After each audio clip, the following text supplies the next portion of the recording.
Welcome, welcome, welcome to YouTube Mastery for Real Estate Agents. We are going to get underway in about 10 seconds. So let's make sure that our audio is working. So if you can hear me okay, just let me know in the chat. I appreciate that a ton. All right. So today we're doing something a little bit different. Today we're going to go through a very extensive, and I mean extensive. This is the end all be all of YouTube for real estate agents. So I'm not going to leave a single stone unturned. So this is your opportunity to ask questions about YouTube.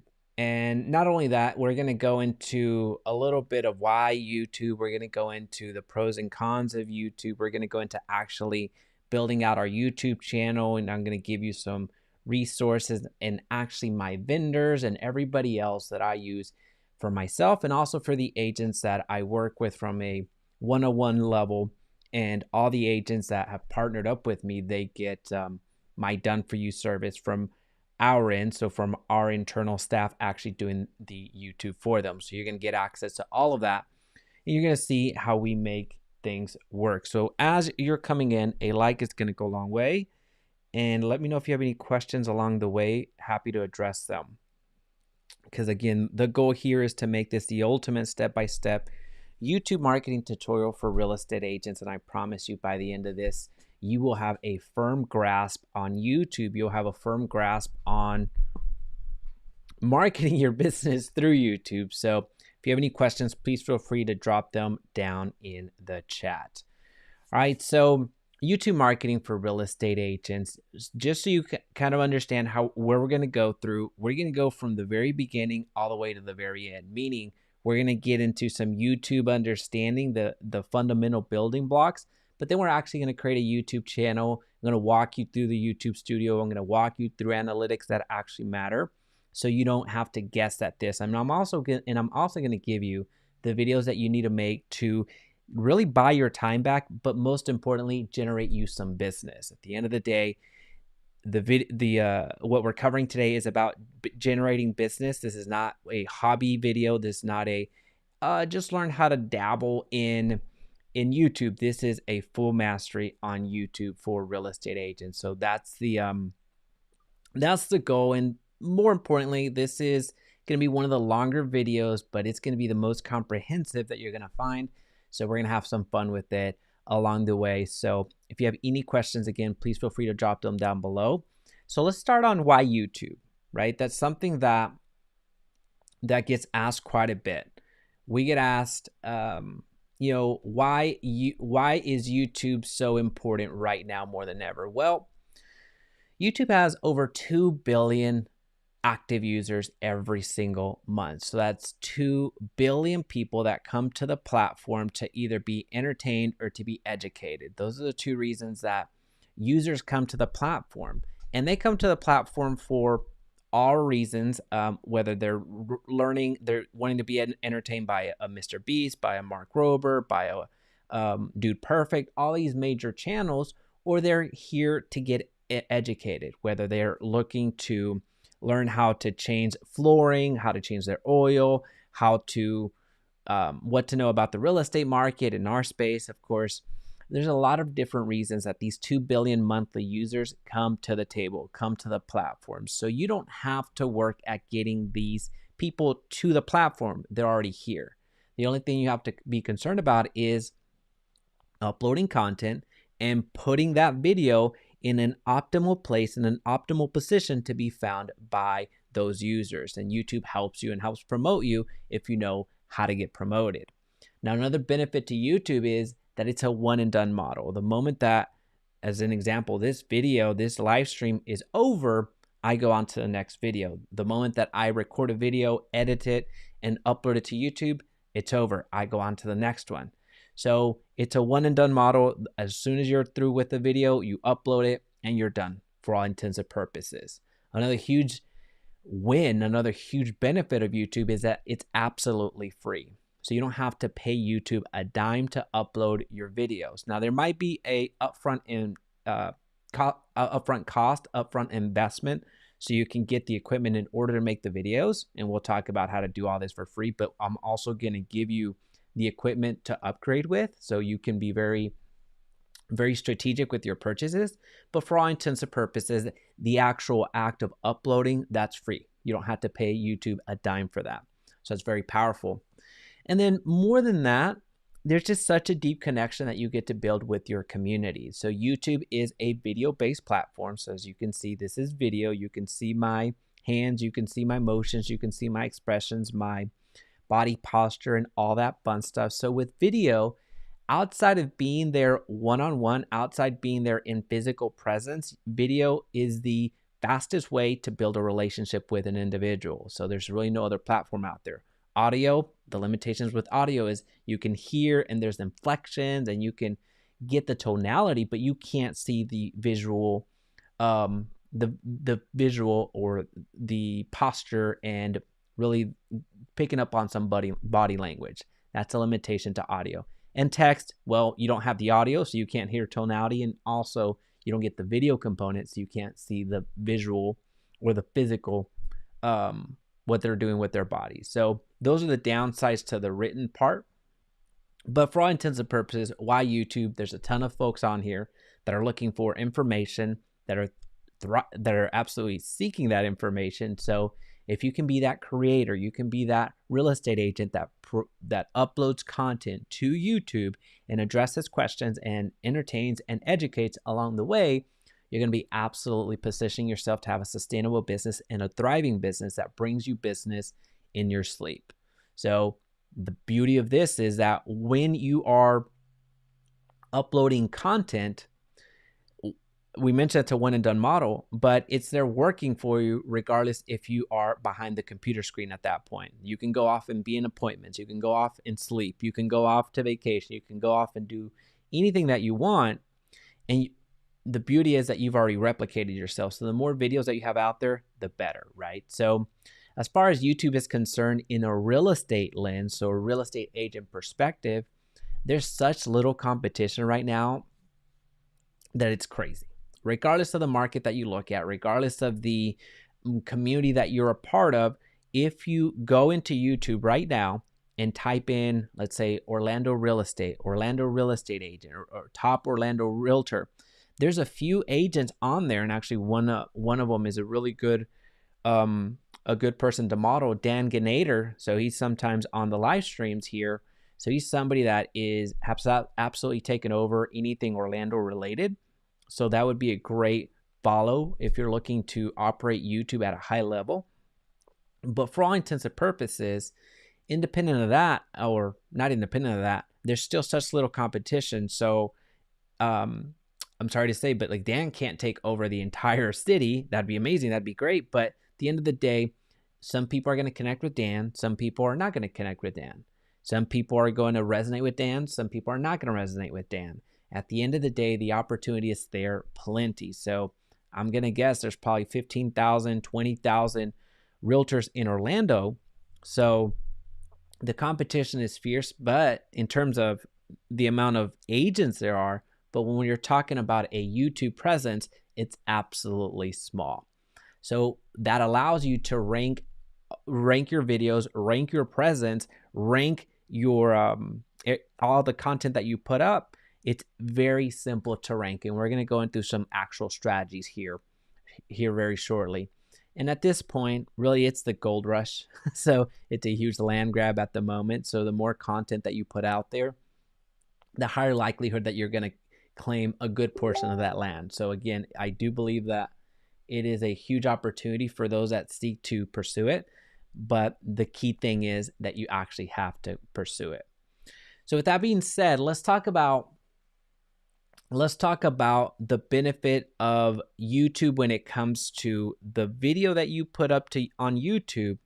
Well, the video asset that you've already created, it doesn't only need to live on YouTube. It's just YouTube is going to be the long-term play. You're creating content specifically for YouTube, but it doesn't only need to live there.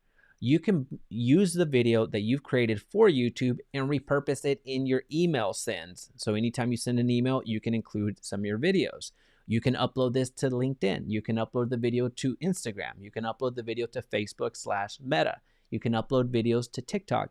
The video asset in and of itself is one that you have the opportunity to repurpose elsewhere, either the entire video in its entirety or clips, bite-sized clips of the video you can repurpose in other places as well. So the fact that you're creating content is huge because you are driving the conversation at this point. You don't have to share an article from Zillow. You don't have to share an article from your association. You don't have to share a video from your competition. You don't have to share a video from anyone else. You are the person that is communicating all of this value to your clients, but also it's this same content that allows you to get clients. So every single day I use Notion for all of my database management. Every single day I wake up to a full Notion full of leads, full of prospects, full of people that want to work with me. And that's a beautiful thing of attraction-based marketing, where the content that you're putting out there, well, people that are watching, they're building a relationship with you. So similar to the folks that are watching right now. So let me know where you're listening from. I am curious about that. So as you're coming in, a like is going to go a long way. And also comment down below, where are you listening from? Because I want to illustrate this point where as people start watching you, as people start coming back to your videos, as people start becoming familiar, well, they're educating themselves, they're filling you out, they're receiving all of this value from you. So the moment that they're ready to buy or the moment that they're ready to sell, guess who they're reaching out to? So you're building this relationship without necessarily being in the living room, without necessarily you having to cold call, without you necessarily having to do X, Y, or Z.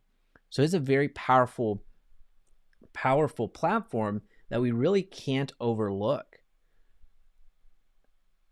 All right, so Charleston, we got Charleston in the house. I want to see who that is. Appreciate you dropping by. Frank, appreciate you dropping by. So as we're talking about why YouTube, that's a huge opportunity for you. Now let's talk about appropriate expectations. So I want to make sure that as I give you the pros and as we cover some of the cons and some of the downsides, I want to make sure that you get the full expectation. So I've been on the platform for about 4 years at the moment, and we've launched, I don't even know how many channels we've launched at this point. Some for private purposes in terms of there's other ventures that I'm pursuing because YouTube is that powerful. Some of them aren't even in real estate. But once you know how YouTube operates and you kind of know what to do to magnify its reach, well, regardless of the industry, you're going to be successful if you know how it operates. So whether you're in plumbing, whether you're a roofer, whether you're a real estate agent, whether you're a baker, whether you're a whatever, a live streamer, there's an opportunity for you. So with that being said, in terms of all the channels that we launch, well, we go through the exact blueprint that you're going to see today. But more importantly, as the channels that we launch with our partners, I do see it very important to set expectations, because that will help you understand, really, as the name suggests, expectations, but that will help you understand where the opportunity is. Because once you understand the opportunity, you're going to be able to go straight to the opportunity instead of going over here, going over there, going over there, and just wasting your time. Cincinnati in the house, I appreciate you. Thanks for dropping by. Roger, Oxnard represented. I appreciate you hopping on, Roger. Thanks so much. And then we have Central and South Florida here. I appreciate y'all. Thank y'all so much.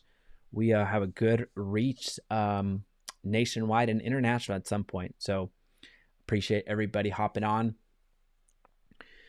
Expectations.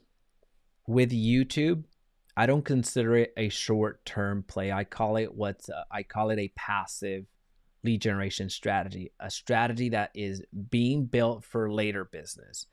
YouTube, unless you absolutely hit a home run, it's not going to work on day one.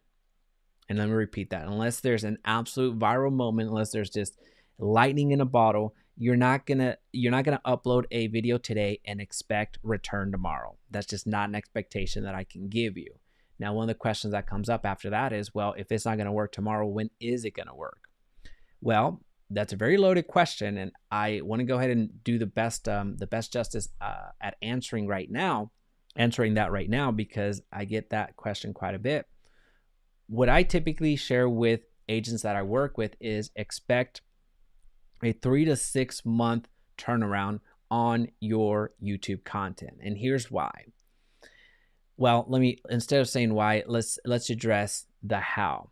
As long as you're consistent, and as long as you're targeted, and as long as you understand the principles and a lot of the things that we're going to share today, if you put in that consistent work, you're building momentum, you're building an audience, you're leveraging the video assets in other places, not just YouTube, so you can accelerate the people that reach out to you, so accelerate the returns. But more importantly, you're building out this audience that as you get into YouTube culture, as you understand the YouTube algorithm a little bit more, as you understand your audience, and you're able to tailor fit your message to that audience, you're going to be able to accelerate your results. So I could, we're going to go through a case study here as well, but I'll go ahead and share one right now. So one of the channels that it has that we've worked with for a little bit over a year, it was a year this month, that his channel is Hola Franco. So Hola Franco, if you type that into YouTube right now, within a span of a year, he's got over 20,000 subscribers, over 2 million views from that channel alone. So Franco was someone that didn't have experience in YouTube, but just knowing where to press, knowing where the opportunity was, knowing how to identify his audience and continue the YouTube production, he has absolutely created a thriving business to where he has over 20 booked appointments every single week. And repeat that, 20 booked appointments with their name, their email, their phone number, timeline, budget, every single week. Right? And that's all through YouTube. I'm not talking about YouTube ads. I'm not talking about Facebook ads or Meta ads or Instagram ads or anything else. I'm talking about YouTube alone. Right? So I say that because it did, in the first month, there was probably 50 views on his channel. The second month, there was probably 200 or 300 views. Right? But it wasn't until it was around, so we started February. We started his channel we actually created his channel early February. He uploaded his first channel late February. And then I want to say he started gaining some ridiculous traction around June and July. So if you take that time span, that's right around the 4 to 5 months that he started to see some explosive traction to where now he gets over 500,000 views in a single month. So with that being said, it's going to take some time, right? But the beauty of this is that you're building, as soon as you upload a video and you come back with another video and another video, you're building your library. You're building one over the other. Remember, this is an asset that you control. You can now upload this video or clips of the video to Instagram, to Facebook /Meta, to LinkedIn. So you have all of the opportunity in the world to be your own media company. So that's really what I've been really subscribing to over the past, I would say 2 years at this point, where we as real estate agents, we're a media company. We need to recognize that. The quicker that we can recognize that we are a media company, that our goal is to be found, our goal is to provide as much value as possible, our goal is to be out there. The more people that know us, the more people that will reach out to us. That's it. Right? You have all these vehicles to reach people right in their phone. You don't have to go to the coffee shop and pray that you can spark up enough conversations to get somebody to buy or sell. You don't have to go to the grocery store and do the same thing. You don't have to go to all these network events. You don't have to go and do all that stuff. You can create content from your own office and be found by millions of people. So at this point, like my channel, I started it in August of 2018. I have over 2 billion views on this YouTube channel, 20-something thousand subscribers that are specifically speaking to real estate agents. And now I have one of the fastest growing groups in my brokerage that if you're interested in partnering up, just let me know. There's a link down below that you can check that out. But I have one of the fastest growing groups in my brokerage where we're growing by hundreds of agents at this point, without having to cold call, without having to call brokers, without having to call newly licensed agents, without having to host sessions for agents that are coming into the industry, without going and paying for somebody's lunch, without doing all that stuff. And that was all through YouTube. So this is very powerful. It works in every single facet, but I think we've done a good enough job of understanding what you're building. We've done a good enough job understanding why YouTube. We've done a good enough job understanding the benefits of YouTube. And chances are that if you're watching this live stream, you might have already guessed that, hey, there's a lot of meat on the bone here. There's a lot of opportunity here. So that's why you're here. So I appreciate you being here. Now, let's address one quick thing that before we move forward into the how we identify our goal and what we're looking to do and what we're looking to build with YouTube. And that's the whole I would say objection to YouTube. One of the biggest objections that I get is I don't know what to record, which we'll talk about here later on in this video. But more than that is I don't have time. Right? So that's a question that comes up all the time. I have a family. I have a business that's growing. I have to train agents. I have to do this. I have to cold call. I have to do that. I have to do whatever. So the whole notion that you don't have time, that's one way of looking at it. I'm not going to call you a liar. I'm not going to say that's a lie. You know your business better than I do, of course. But at the end of the day, I want you to really look at your business this way. For those of you that don't have time for YouTube, think about it this way. Would you rather invest 3 hours, and I'm saying 3 very generously, would you rather invest 3 hours making a video, or would you rather spend 5 hours cold calling every single day? So just think about it. Just think about it that way. Think about the 3 videos the 3 hours, that it'll take for you to come up with something to record, come up with the actual recording, so actually record it, edit it, and upload it to YouTube. Again, I'm being super generous with 3 hours. We'll talk about how to actually make a video here shortly, but would you rather invest those 3 hours and put it on a platform that could potentially reach hundreds, thousands, into millions of people that you never have to touch again?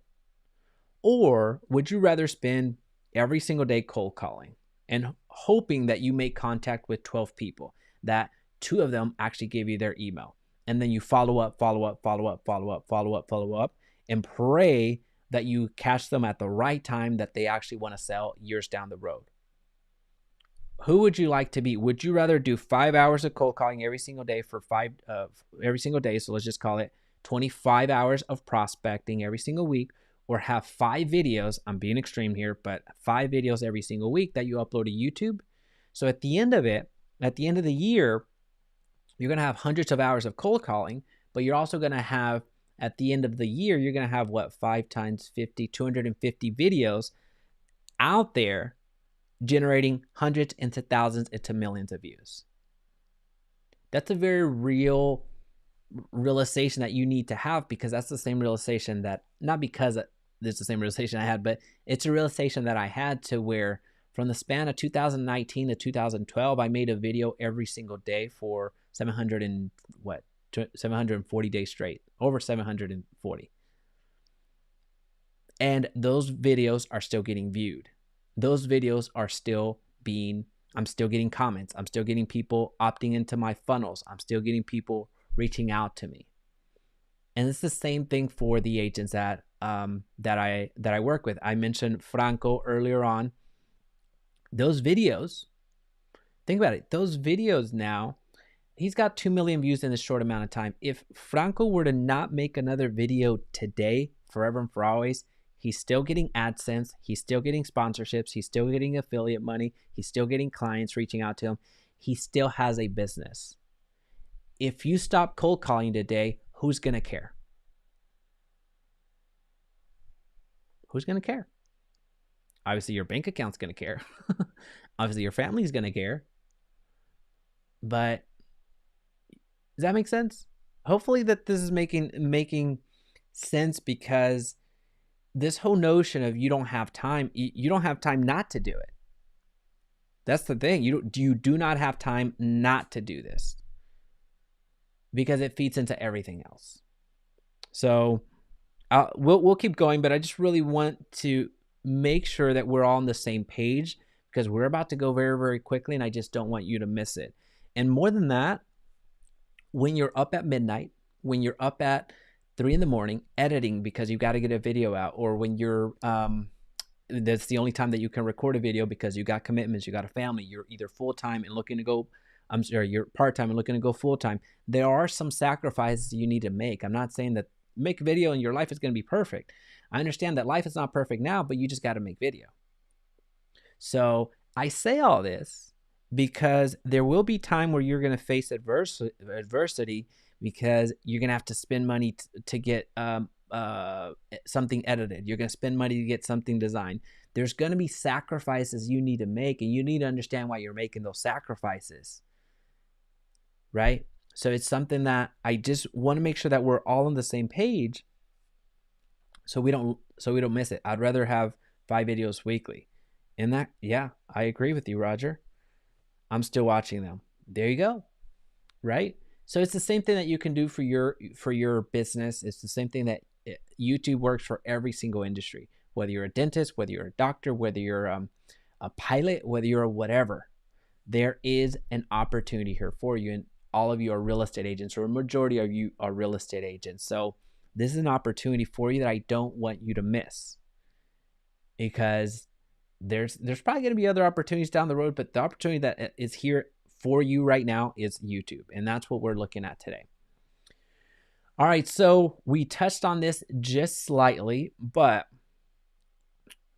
first things first, let's identify what's our goal and really commit to that goal. And when I say what's our goal for YouTube, I'll go ahead and say it for you. Our goal with YouTube is to get clients. That's our goal. Either get buyers to buy or get sellers to sell. That's our goal. Getting buyers to reach out to us, getting sellers to reach out to us. That's our goal. That's the only thing that I'm going to talk about. This is not a affiliate marketing masterclass. This is not a sponsorship marketing masterclass. This is not a side gig hobby type video or masterclass. This is about YouTube marketing for your real estate business. So once you get through this video, you're going to know how YouTube moves. You're going to know how YouTube works. You're going to be able to implement this into your business immediately. Now, you may not be able to catch everything in the first pass, but this is why it's on YouTube. After I get through with this live stream, and after you hit that like button and subscribe, you're going to be able to see this video again over and over and over again, so you can go through and copy and paste what you need to copy and paste, right? So let's not spend too much time here, but let's just talk about the whole goal aspect, getting more clients. That's what we're talking about. We're not talking about getting sponsorships. We're not talking about getting affiliate money. We're not talking about getting AdSense money. I'm very well versed in all those things, but this is not that type of video. We could talk about the sponsorships that now Franco has. We have sponsorship opportunities with other agents that I work with. We have sponsorship opportunities everywhere. We have affiliates in every single agent that I work with. But that's not what we're talking about. We're talking about getting more clients. We're talking about getting buyers and getting sellers to reach out to us. And you're going to see the funnels that we use. You're going to see the actual offers that we make. So hang in there with me. Now, one of the things, talk about YouTube marketing for agent attraction. Spencer, he's good for, go check out his YouTube channel. So YouTube channel is a fantastic YouTube channel. Spencer is a fantastic agent. He's been in the business 3 to 4 years. I believe, I forget Spencer, but he's sold hundreds of homes. He's an absolute dynamic follow. So go check him out on YouTube. We will talk about agent attraction as we're looking at the lead offer at the offer stage. We're not quite there yet, Spencer, but I absolutely will cover that and honor that request. So go check out his YouTube channel. He's got a great channel that he talks about practical advice for real estate agents. And he also did a live stream here on this YouTube channel as well. So go check him out. Well, speaking of audiences, so Spencer brought up agent attraction. So basically recruitment.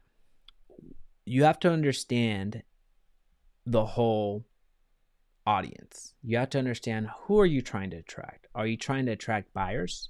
Are you trying to attract sellers? Are you trying to attract agents? Are you trying to attract llamas? I don't know. Whoever you're trying to attract, that's somebody you need to identify. So let's just say you want to attract buyers as an example. I know it's, you know what? No, let's go with sellers, because in this market right now, inventory is short, and in this market right now, agents are having a very hard time getting buyers into contracts, into transactions. So I'm going to honor the seller side. So I should actually take this offline and make this a masterclass and sell it for $1,000. I won't do that to you, but although I do believe it's worth way more than a few other agents out there that they're selling their courses for, and I'll cast stones later. So I'll let you know who's on my hit list. Anyway, sellers, identifying your audience. So if you're looking to speak to sellers, what questions do sellers have? What needs do sellers have? What's the difference between a seller or a buyer? Identify who you're going to target. So if you're trying to attract sellers, as an example, well, I wouldn't make too many videos that talk about how to qualify for a mortgage. I wouldn't make too many videos about that. I wouldn't make too many videos about improving your credit score. I just wouldn't do that, because that speaks more to the buyer. Now, yes, sellers will eventually become buyers as well, because they're not just going to go homeless. But at the end of the day, we got to lead with our primary audience first, right? So sellers, well, what do they have? They have a home, right? Well, what needs do they have? Well, they need to understand taxes. So property taxes is one, right? In many states, they need to understand homestead exemptions, because in certain states, you can do a homestead exemption and save yourself a little bit of money with property taxes. And also there's a liability component that you protect yourself. I won't get into an actual homestead exemption class, but so here's the power of it. If you were to type in homestead exemption into YouTube, not even Texas homestead exemption, because that's where I practice. If you were to type in homestead exemption, my video will either be number 1 or number 2. And I want somebody in the chat to call me out on that, if it's true or not. So if you were to type into YouTube right now, I don't want to do it here, because I don't, it'll do the safe searches, and it'll take my proximity into account. Somebody can type in homestead exemption, and my video that I did 4 years ago is still going to show up. So that's the power of YouTube. And actually, I saw a comment on it this morning. Somebody was saying, "Hey, thanks for this incredible video." So anyway, what we're talking about is our audience. Who are you going to speak to? If you're going to speak to sellers, make a video that appeals to sellers. I speak to real estate agents, so why do you think that the title is titled? I don't know what it's titled. Something about real estate marketing for real estate agents, or YouTube mastery for real estate agents. Well, that has a lot to do with it. So once you have your audience in place, or your audience, make videos that appeal to that audience. Don't make a video about your kid. Don't make a video about this other thing. Don't make this video about whatever that doesn't matter. Make videos that actually appeal to your avatar. This is not a place where you just back up the dump truck and throw out I don't want to say garbage, because I just gave an example of your kid. I'm not saying your kid is garbage. I'm saying don't throw in garbage into YouTube, because this is not a library just to have all types of content. You're not going to have fiction and nonfiction, and then sci-fi and tutorial. You're here speaking to your audience. So whatever your audience cares about, that's where you're going to write about. Or sorry, I'm thinking blogs. That's where you're going to record video about. So we're talking about sellers, right? So we talked about taxes. We talked about homestead exemptions. Well, what improvements actually add value to your home? Is now the right time to sell? All of these you can be writing down right now, because these are all videos that work in your market, regardless of the market that you're in. It's the second video in search. So we got Martha. Appreciate you, Martha. Number 2 video when I searched. And here's the thing. We might even watch it just to illustrate it here in a little bit, but that's a video. And thank y'all so much for doing that, by the way. Y'all are awesome. Is it number 1? No. Okay. Well, I made that video 4 years ago. I made that video on a blurry webcam over here. This wasn't even it. The other one was way crappier. And the microphone was about from here to the wall, which is about 6 feet. And it was blurry. It was very echoey. It just sounded awful. But here's the thing. It was done. That's the difference. It was done. Right? So I made that video, uploaded it onto the next one. And it now has, I don't know how many, 20, 30,000 views. I don't know how many views it has, but it's still ranking. And here's the thing. I'm speaking specifically to sellers. Now you may be thinking, well, how? Well, with homestead exemptions, who would be looking for homestead exemptions? People that own a home, people that just bought a home. Now, yes, the lag time is going to be a little bit longer because they just bought a home. But at the end of the day, they just bought a home. They're going to go see that homestead exemption. They're now into my ecosystem. I don't remember if I have a lead magnet there. That was before I knew what I was doing. I was just doing. But at the end of the day, they entered my ecosystem, and now I get to build a relationship with them. And we'll talk about it, but we'll keep going. So it's important to understand your audience and speak to that audience. All right, so let's talk about equipment. Let's talk about equipment because that comes up quite a bit. I think we understand the opportunity, we understand the time commitment, we understand all that stuff. One of the questions that comes up is, what do I need? What do I need to make I understand the concept of uploading a video, but what equipment will I need? And that's where a lot of agents jump into first, and that's really the wrong way to look at it. First, we need to understand how you want to communicate. So you as a real estate agent and you understanding your business, you know more than I do. Some of you are listing agents, some of you are buyer's agents, some of you are guessing agents. You're just guessing. you're just hoping for business, and that's fine. Everybody's been there. I've been there in there as well. So you know your commitments. You know when you have to go pick up kids. You know when you have to drop them off. You know when you have to go and do this and do that and do whatever. And so you also know your technical prowess. So you get to determine how you want to communicate. If you want to be the agent that goes out and interviews people on location, then you understand that your level of commitment is a little bit different. And you also understand that your equipment has to be a little bit different. Because if you try to go and do a recording or an interview of business owners, which is a strategy. I don't think it's the best strategy, but I think it's a strategy. But if you're going to go and do that, here's what you're subscribing to. You're subscribing to doubling your equipment costs because you not only need one mic, you need two. You need different equipment to make that type of video work. You need to understand audio. You need to understand lighting. You need to understand all this other stuff. Right? So first you need to understand how you're going to communicate. If you're going to go and do tours of homes, then there's a level of commitment that you have to make to the equipment at that point, if you're going to really do it justice. Now, at the end of the day, just make sure that you're aware of that. When we're talking about how to communicate, you can do what's called talking head videos, which is this, me just sitting down and talking to you, talking head videos.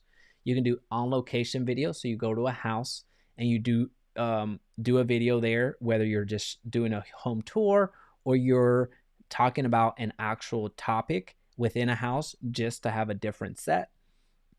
You can do animation videos. So you can actually pay somebody to animate the videos for you, or you animate them themselves. I really don't recommend that because that doesn't play as well here on YouTube for the type of content that you need to produce as a real estate agent, and it costs more. So you have that level of video, and we'll talk about the different styles of videos, but just know that you need to understand how you're going to communicate. for all intents and purposes, when it comes to, that next level, once you understand, okay, I only want to do talking head videos. Well, if you're going to do talking head videos, then all you need is a phone, right? So if you're not going to go and interview somebody, you don't have to worry about audio. You don't have to worry about lighting. You don't have to worry about any of that stuff. Let me rephrase that. In that setting, if you're doing talking head videos, then all you need is a phone. All you need is a phone. You go and sit down in front of a window, so you get that natural light. You prop up your phone in front of the you prop up the phone on some books on a little tripod if you got one. Several things lying around here, so you have a little tripod right here. You connect it, and then you're recording. Now, just remember, if you have a front-facing camera, it reverses everything. So you might be better off, actually not you might, you would be better off having that external cam. So you need to frame your shot a little bit more, which we'll talk about here shortly. But what you need is a phone, right? So at that point, now we'll talk about advancements. We'll talk about audio. We'll talk about lighting. We'll talk about the video. So what I'm recording on is not a phone, and just know that I'm not being a hypocrite. I said that's where you start, and that's where I started. Then I upgraded, and we'll talk about the upgrades and what they look like. All right. So any questions so far? I know we're going in. I mentioned to you, this is going to be the most complete video. It's LaCroix. Calm down. We're not drinking on the job. I mentioned that this was going to be the most comprehensive video when it comes to YouTube marketing for real estate agents, and I mean it. So you can go off and purchase a course. I have a course. You can go down there and purchase it if you want. But I'll be honest with you, you really wouldn't need it after this unless you want to. So you can go off and purchase a $1,000 course from the other people that are probably on the suggested or the ad that ran before this. Totally your call. You can go out there and opt into a webinar and spend an hour where somebody sells you on the whole sob story that they were losers at one point and then they were winners and now I make so much money and you need to buy this course for $2,000, or you can continue being a loser. That's effectively the marketing thing. I mean, you can do that if you like, but the goal for this is that you don't even have to purchase my own program. This is just for you, right? All right. I need to hit one more point because this is sometimes overlooked. Every video that you make moving forward, and I mean moving forward, even if you don't make a YouTube video ever. I know this is YouTube marketing for real estate agents, but if you don't make a YouTube video moving forward ever, every video that you make moving forward needs to have a purpose. So making video for the sake of video, certainly editing a video for the sake of making video, just isn't going to work for you. Every video needs to have a purpose for it. Who am I speaking to? What am I conveying? What value am I providing? What do I want to say? So with these videos that you're making, don't be that agent that just puts out random videos that nobody cares about. And we'll talk about how to actually get those videos. But when you're looking at investing the time in thinking of the video to make, scripting the video that you're going to make, recording the video, editing the video, and uploading it to YouTube, if you don't do your homework ahead of time, if you just make that video to have a video out there, you're wasting your time and losing money, either directly by you having to pay somebody to get your thumbnail, to get your editing and uploading your video. By you paying somebody, you're wasting your time, you're wasting your money there, or you're wasting your money because I guess indirectly by that opportunity cost that you did it yourself, thinking that you're going to save money. Instead of saving money, you cost yourself money by making a video that nobody cares about. So have a purpose. So have a purpose with the video. Now, I'm not saying be manipulative. I'm not saying go out there and manipulate the people. I'm just saying is have a strategy behind the videos that you make, or else you're going to find yourself making a ton of videos that nobody cares about. Be calculated. And that's, I'll be honest, in that little run that I did from 2019 to 2021, I made some videos that just were not to my audience, that did not have a purpose. I just knew that I had a deadline at some point that I needed to make a video. This was early on. After a while, I got the hang of it. But there's some videos that I made that had no purpose being made, and the views reflected that. The views absolutely reflected that. So that's something that you need to keep in consideration. Now, let's go to the next part: getting your ducks in a row. So here's what I mean by that. As you get going, and I'm jumping a little bit ahead, so sorry about that. But as you get going, before we actually share the screen and go into create the YouTube channel right now, as you get going, it's important to get your ducks in a row. And what I mean by that is YouTube, at some point you're going to have one video on your YouTube channel. At some point you're going to have 10 videos if you're consistent and continue coming back. At some point you're going to have 1,000 videos on your YouTube channel, which is what I have close to 1,000 videos here on this channel at the moment. At some point, you're going to have all those videos. And all those videos come with several things. 1, the video itself. 2, the description. 3, the title. 4, the tags. 5, the comment section. In all those videos, you have an opportunity to sell. You can sell something with what you say in the video. You can sell something from the title. You can sell something from the description. You can sell something through, indirectly through tags, but I'll include them for the sake of it. You can sell something through in cards, and right now they may not make sense to you, or in-screen cards, or cards themselves, or the comment section. What I'm saying is you can include a sales pitch on any one of those platforms, or any one of those sections, any one of those placements. You can attempt to sell something. So what I mean by having your ducks in a row is you need to understand, what am I going to include in the description as an example. We'll start with the description because it's the best way to illustrate it. Do you want to drive people to your Instagram? Do you want to drive people to your website? Do you want to drive people to X, Y, and Z? Where do you want to drive that attention to? Where do you want to send people to ultimately make that sale? So within the videos themselves, I won't go into that. Here's what you need to do in terms of, if you're writing things down, and I encourage you to do that. Take some time when you're watching this again, take some time to identify, what emails am I going to use? What phone numbers am I going to use? What traffic sources am I going to use? Am I going to send them to my website? What Instagram am I going to use?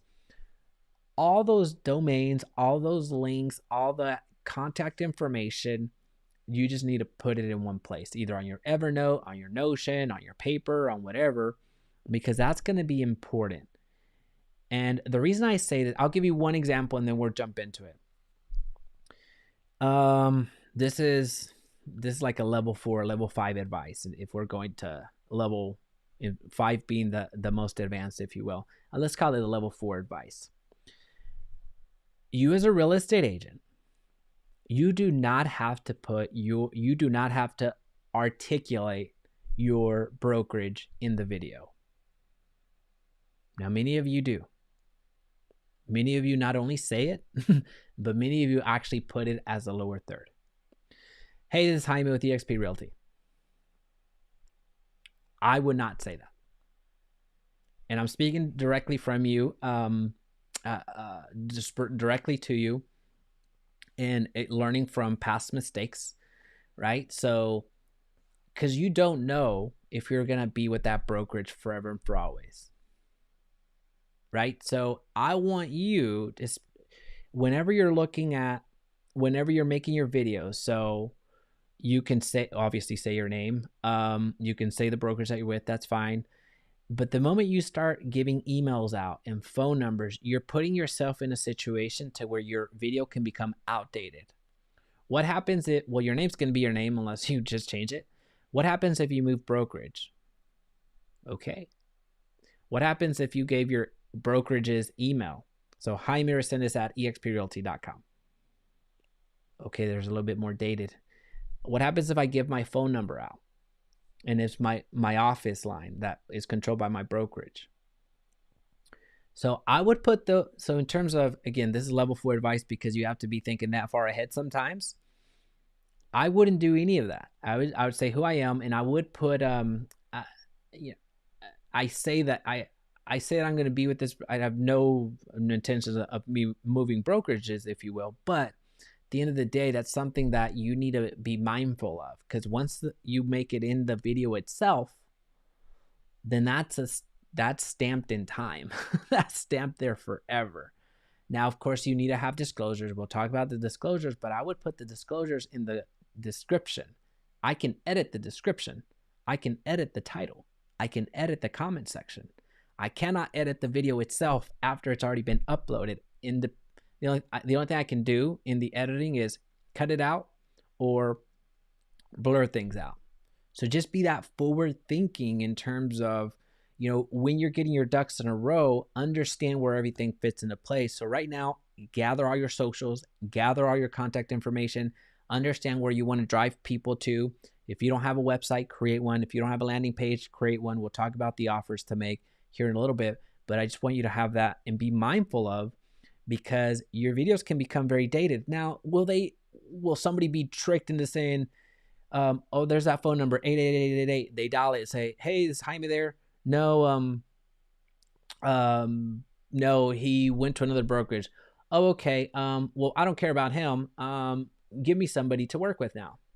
Will somebody do that? Some of them will, but most of them won't. They'll try to find you at the end of the day. But here's the thing, making videos that are a little bit more evergreen, making videos that will work for you years after the fact is powerful, right? So just make sure that we know what's going on. Very good point. Since I opened my own brokerage, had to shelf about 40 to 50 videos. Boom. There you go. There you go. Voiceovers didn't work. Better off remaking them. There you go. So point proven. So thank you so much for that. All right, let's get into some creation. That is the most that you're going to hear me talk about, that type of stuff. All righty. Here we go. Appreciate everybody hanging in. I know we're going through a lot because we are. And you're not seeing that because I have the wrong screen. All right. Here we go.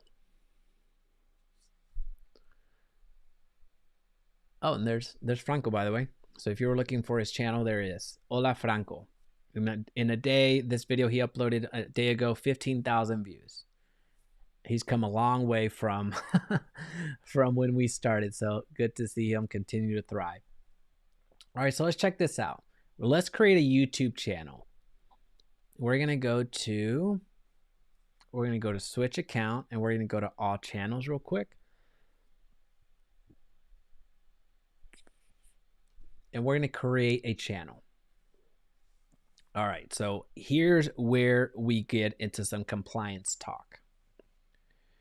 What's the channel name? Well, number one, the channel name is something that you can change down the road, so don't think that it is all that important. It is important, but it has its place. So don't think that once I create this channel name, I have to stick with it forever. That's not the case. So your channel name, what I suggest is if you have a brand that you're carrying forward, then keep that brand. If you are going to use, the one thing that I will say compliance-wise is if you're going to do something like geographic-based or adjective-based plus realtor, you're asking for a bruising. So here's what I mean geography-based. Let's say Dallas Realtor. And then you put that little registered R. I wouldn't say, I'll go ahead and be very direct. You at some point will get a cease and desist by NAR, National Association of Realtors, if you use this, Dallas Realtor. This is not the correct way to display your realtor designation. A location cannot get the realtor designation. A person can, so Jaime Resendiz can put realtor and then that little registered R. This is a perfectly acceptable name, but if I put Jaime Resendiz Dallas Realtor, that's not going to work. So just as a heads up. Now, if you say the best Realtor, that's still not going to work. The reason being is because Realtor needs to be right next to Resendiz. Now, I did a whole video on this. I read you all of the requirements on a video that I did about a couple of months ago. So go on my channel and look at Realtor versus real estate agent. Now, I could put best real estate agent. That's totally acceptable because real estate agent, that is a profession. And Realtor is not a profession, by the way. So real estate agent, that is a profession. So you can do that. But just to, again, so you know, channel name. So your name and what you do is awesome. You could also do what you do and where you do it, as well as who you are, what you do, and where you do it. So who I am, Jaime Resendiz, Dallas agent, Dallas real estate agent. So who I am, where I do what I do. So real estate agent. Or I could put moving to Dallas, Texas. So here, the reason that you would use a channel name like this is to do a little bit of SEO juice, search engine optimization juice, because people that type in moving to Dallas, Texas, those are over there on Google, and you have a good chance of ranking if your channel name is this and you make a lot of videos relating to moving to Dallas, Texas.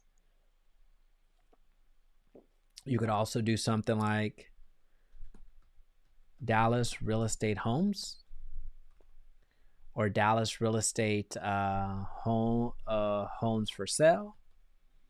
All of these are acceptable, but I'm just going to go with Jaime Resendiz real estate agent, and I'm going to put YT so I remember to come back and delete this. Now I'm going to create. I'm just creating the channel name. And this is as blank of a shell as I've ever seen one. This is a YouTube channel. Now you have a YouTube channel. Let's talk about navigating. So most of you are already logged into your YouTube account. If you haven't logged in, I'm not going to show you that. That's pretty self-explanatory. So you just log in. And then I'm going to go over here on the right-hand side, and you're going to go to switch account. This is where you go into the accounts that you manage or the accounts that you have under this particular account. So this is my admin account. My main account is, well, I don't need to tell you. I'm not going to tell you what my main account is. It has all the other channels. So that's why specifically I did an incognito window. But anyway, if you got to go from channels, different channels, this is where you would do it. So if I wanted to go to my Dallas Fort Worth real estate one, I would click there, and just so you see the YouTube studio there. And let's go to that one video that I told you about. This one, Texas Homestead Exemptions, got 36,000 views. It's been fairly well received. And if I go to that video and I look at it right now, we're going to go do a full tutorial on this, so don't worry. If I were to go to analytics on this one video, you're going to see something pretty cool. You're going to see in the last 48 hours, I had 94 views on that. There's 94 people that watched it in the last 2 days. Now, this was uploaded over 1,200 days ago, so I'm going to go since lifetime. You're going to see something pretty funny. You're going to see some spikes. Guess when you see those spikes? At the beginning of the year. Why? Well, it's because homestead exemptions, that's when you can apply them. So if you come here and then you see the spikes, well, when are they spiking? Well, at the beginning of the year, because that's when you apply them, right? So in one day, you're getting 100 views on a video that was uploaded January 30th of what is that? 2000 and something. What would that be? Anyway, whenever that is. Oh yeah. January 30th of 2019. Now that, I guess it's not 4 years ago. I guess it was 3 years ago. And we'll talk about what this means here in a little bit. But anyway, I just wanted to illustrate that for you. Let's go back to the other one before I go down a rabbit hole. Here we go. This is the shell of the YouTube studio. Now, it's important that you know how to navigate to this place. This is where we ended before I went on a detour with us. It's important to know how to navigate back and forth between YouTube channels, because when you log in, especially from a new computer or from a different browser, you're going to find yourself frustrated because, there was a comment and I don't know where it's at now. There's this X, Y, and Z and I can't find it. The reason you can't find it is because you're in the wrong account. So make sure that you are on your channel. So you see this is what the channel looks like. And then when you go to YouTube Studio, which we'll navigate here in a little bit, we'll cover that as well. All right, so on the home screen, well, let's go over here real quick. What questions do you have so far? So I think it might be best. I think it might be best if I go ahead and share the. Let me go ahead and share this real quick. This is a shell of a video of a channel. So your home screen doesn't have any videos right now. Videos, once you start getting videos, this is where they would go. Playlist, once you start creating playlists, this is where they would show if you make them public. Channels, you can feature other channels. I don't have any opinion on that. You can if you want, or no if you don't. About, you see when the channel was created. So what we're going to do is we're actually going to switch accounts. There's not much that I want to cover here, especially with the shell of a channel, but just so we can navigate real quickly. Well, let's just continue navigating here real fast. Dashboard. This is where you get. Let me show you an. No, I keep waffling back and forth. So let's just go to that other channel that actually has some stats, so you can actually, or metrics and some stuff, so you can actually get a hang of it. All right, dashboard.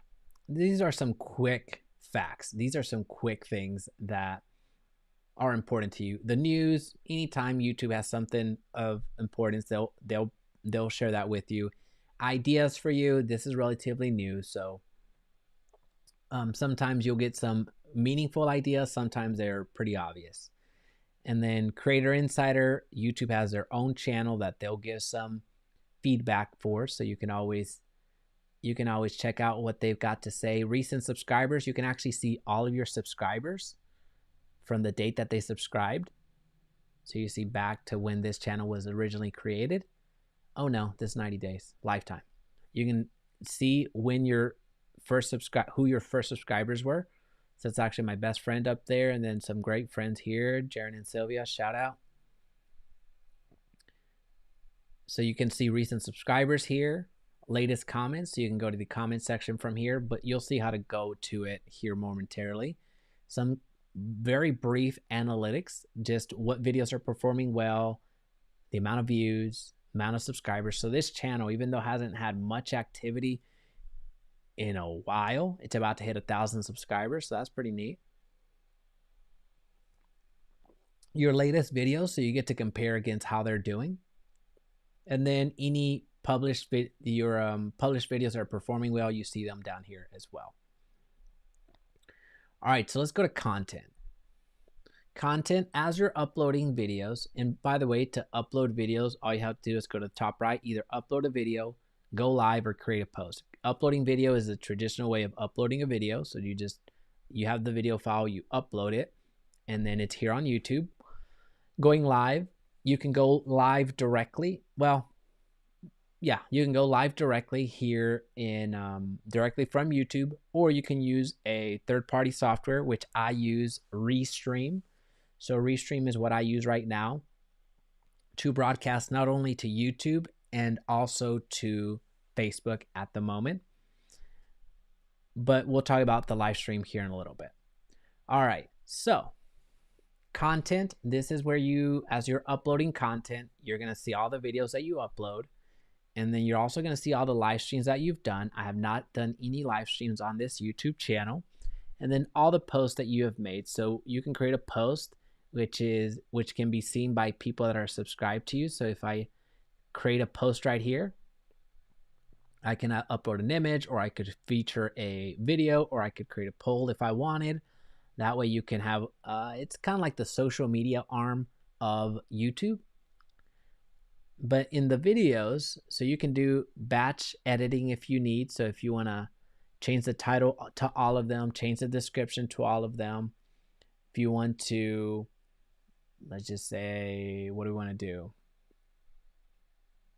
do? What's about, you can do all the other things, but that's really the only things that you would be looking to do anyway. You can add to playlist in bulk, and then you can delete all of them forever. I won't do that, but this is where you go to delete your videos. You can sort by the date that they've been published. You can sort by the views. In the comments, you can't do that, but you can see the most watched or the least watched. Or you can sort by the date uploaded. All right, playlists. I strongly recommend that you create some playlists, because this will help you from an organizational standpoint for yourself. So you see how many videos you're making about a specific topic. This will also help your viewers so they know what the heck is going on. And if they want to learn everything about Dallas-Fort Worth, then they can watch that playlist. And this also, in a very minimal way, helps you from an SEO perspective. So it helps you from a search engine optimization. So you can create a playlist directly from here, or as you upload a video, you can create that playlist from there. Something very important that I don't want you to miss out on is, if you make a playlist public, meaning the general public can see, and you make a video, one of these videos, if you make those unlisted, meaning it won't be shown anywhere unless they have the link, the user has a link. If you have an unlisted video on a public playlist, your video can be seen. So just be mindful of that. Now, I know that this is a little bit, that's a level 3.5 in terms of a little pro tip right there. Some of you have no idea what I just said. Some of you are having a bit of a panic right now, because you recognize how important that is, where if you created a playlist to house all of your internal training, as an example, and it's public, and you upload all your videos to YouTube for training purposes and make them unlisted, and they're on a public playlist, everybody can see your training. So just go and check that out. Analytics. So this gives you a bit of data. We won't go into full analytics mode, but you get to see how your channel's performing over the lifetime, over a certain period, and you get to see how it's been working. So this channel was created a while back, but it didn't have any videos in it until 2019 is and then you start seeing kind of the ups and downs. Now, I think I stopped publishing around some actual content with me in it. I stopped publishing in 2019. And then I did just some listicle videos here, and you can see when I started doing them that it increased the audience as well. All right, so you have watch time, the amount of hours that this channel has been watched. Let's go with 365.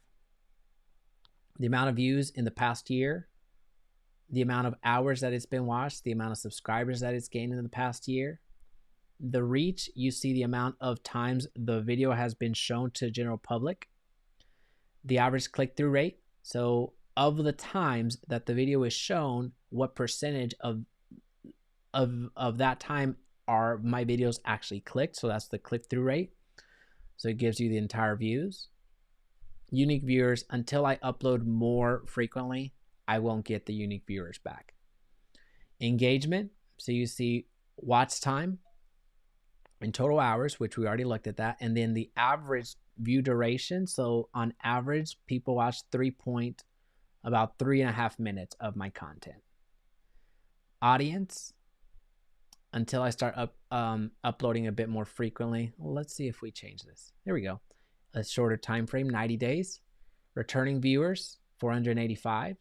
And then unique viewers, this should excite you. Look at how many unique viewers in the last 90 days. I haven't touched this channel in years.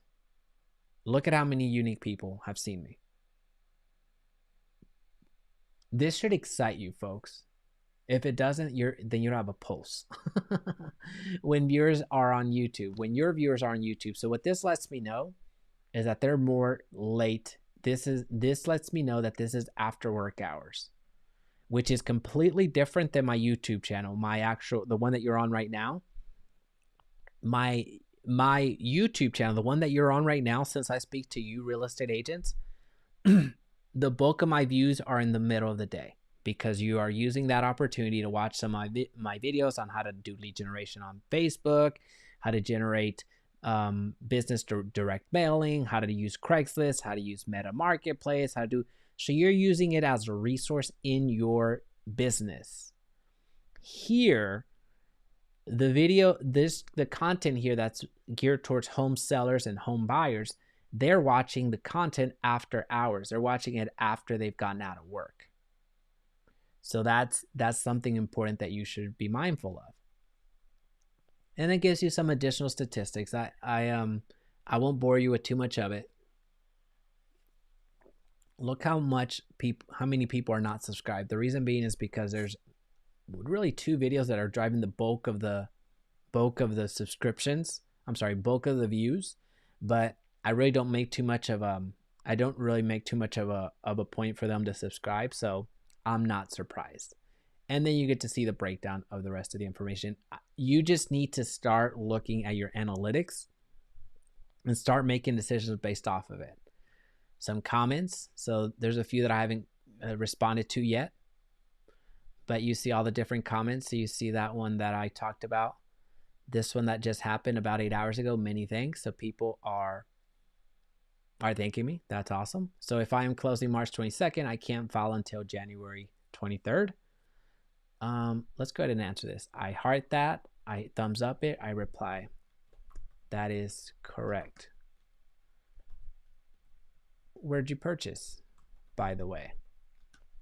We'll go ahead and talk about comments right now. That is correct. So I affirm or confirm or address the question that's being asked. And I ask a question for several reasons. One is because I want some additional engagement. I want Kamisha to reply back. That'll help with the comment section. But two, I want to start building a relationship with Kamisha, although in this particular sense, not as much, because I don't manage this channel actively. But as I'm getting more questions, as I'm starting to build rapport, there's a higher likelihood that Kamisha down the road is going to give me her email or her phone number. And not to go out with her or anything, but to sell her house, right? So we just went through a little bit of how to appropriately handle comments. Now, what I strongly suggest is that you add the filter. So I took the filter of the comments. So I've already responded to all the comments except for the ones that you saw earlier. But you do want to add a filter and go to response status. I haven't responded. So you're not always looking for all of the comments that you haven't done so. And as you get mentioned on your YouTube channel, this is where you would get the mentions. Subtitles.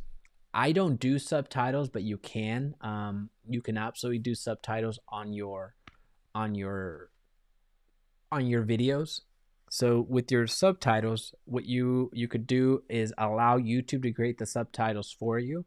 It won't be the most accurate, but you can edit it, or you can send it off to a service. Rev.com is the most common one that you could use, which I think they charge like $1.25 per minute for them to give you the transcription, so you can just upload them to your YouTube channel. Copyright issues. So if you have received a copyright, or if you see that somebody is using your content, you would see that here. So if somebody had taken one of my videos and had just uploaded it as it is, or used a big portion of it on their YouTube channel, YouTube would let me know about that, and then I could request that channel remove that video. So you don't have to go out there scavenging for videos that are taking your content, or channels that have taken your content. It will do this for you. Monetization, I don't have monetization on this quite yet. If I wanted to push this forward, which I could probably do in a month, do I really want to? So you need 1,000 subscribers, which I'm about to hit that. And again, if I really wanted to, I could get this to the 1,000 subscriber mark, and then I could start pumping out content and get this to the 4,000 hours in the last 12 months. That's the requirement. You need to have 1,000 subscribers overall. Doesn't matter how long it takes you. And you need to have at least 4,000 hours of watch time in the last 12 months. And then you can apply. And then you can apply to be part of the YouTube Partners program, where you get revenue with your channel. All right, customization. This is where we're going to spend some time. Now, with that being said, give me 2 seconds.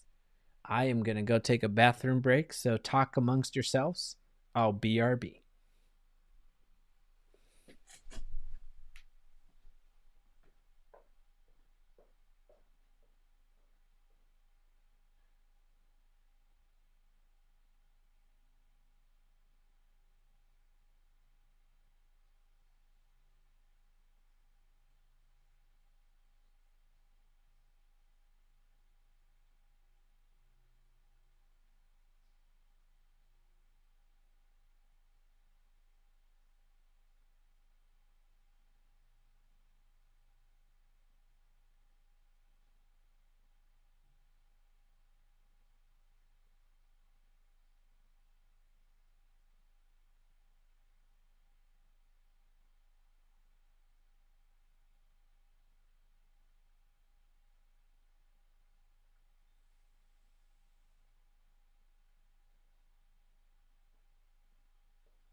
All right, so that's the downside with these longer videos, that I have to take a little break. They really will too. We were told to change our slogan with my previous team. So McBrew, I think that, so sorry, this comment must have come through a little while ago. I believe you're probably referencing the NAR, so compliance, National Association of Realtors. Yeah, they're a bit sticklers on that. So as you have questions, please feel free to drop them down in the chat. And also don't forget to hit that like button. We're going to go for it. Really get into all the fun stuff that comes with YouTube. All right, so as you create your channel, so this is a channel that already has the basic information in, and to a certain level already been optimized. But as you create your new channel, notice that you're not going to have anything in the dashboard. You saw that with the channel that we created. That's fine. You're not going to have any content because you haven't uploaded content. So there's not much for you to do there. You're really not going to be creating playlists until you start creating videos. You're not going to have any analytics to look at because you have not uploaded a video. You're not going to have comments. You're not going to have subtitles. You're not going to have copyrights.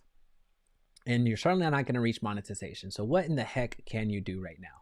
If you're creating a YouTube channel from scratch, this is where you're going to immediately go. So as a quick reminder, you just go up here and you go to your YouTube studio, which if you go to your channel over here, and then you go right here to your YouTube studio,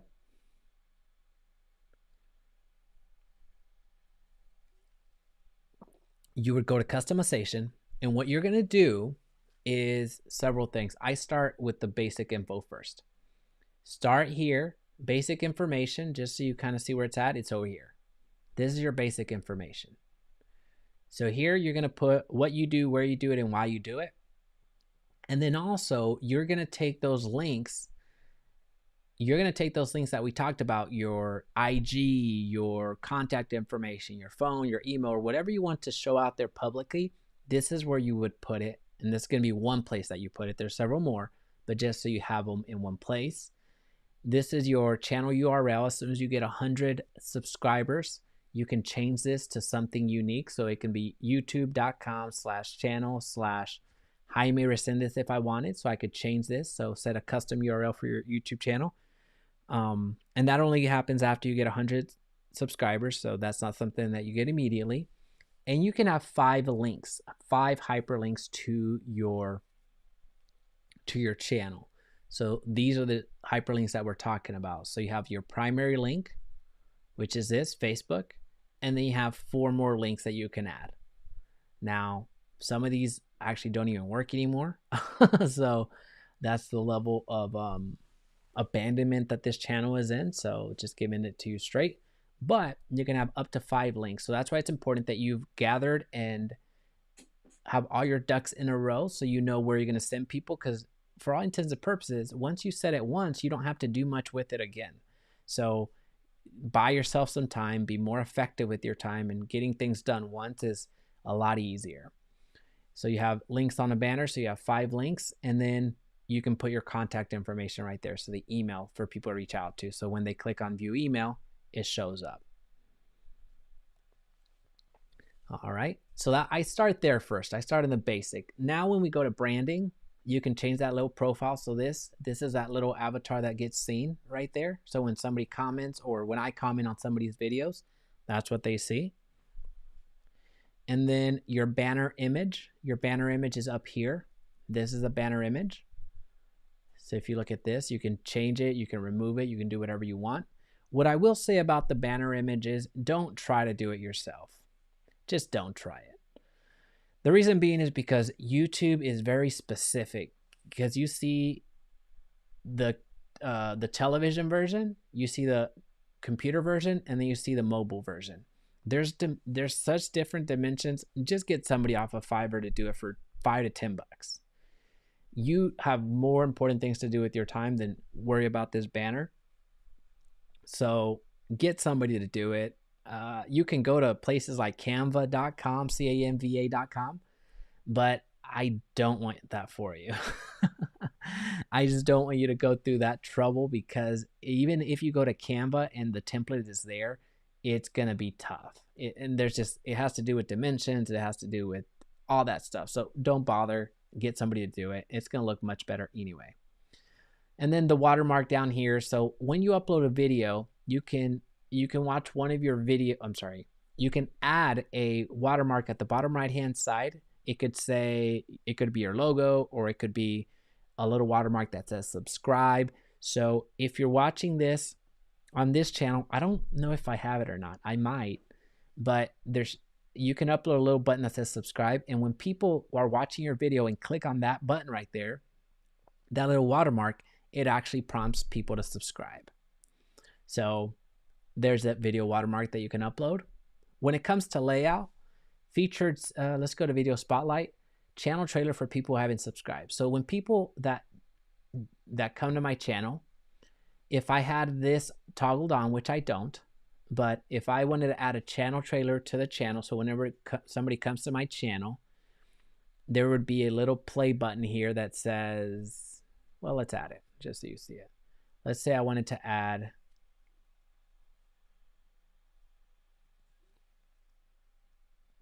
this video, and I hit publish. I can add a channel trailer to those people that have not subscribed. So if I refresh this, there you go. Everybody that has not subscribed to my channel can actually see this now. This is me receiving them, right? Now, for those of the people that have already, that are going to be returners for me, So highlighted video for your subscribers to watch. This video won't be shown again at the top of the page who have watched it. So people that are subscribers already, and once they come back, I could add another video if I wanted to. I won't do it now, but I could add another video so they don't see the same intro video all the time. So that's how you're able to customize your, I don't like having a channel trailer, so I don't do it, but that's how you can customize your home screen when people go to your channel. All right. And then when they're talking about featured sections, you can add a section. You can say popular uploads.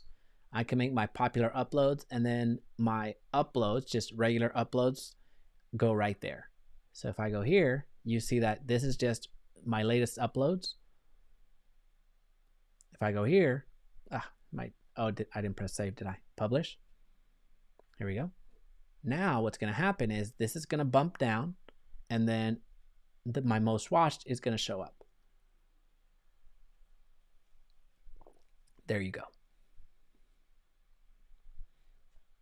All right, so if you have any questions, please let me know what is up. Whoa, we have a superstar in the house. Jaime is like the Obi-Wan Kenobi of YouTube.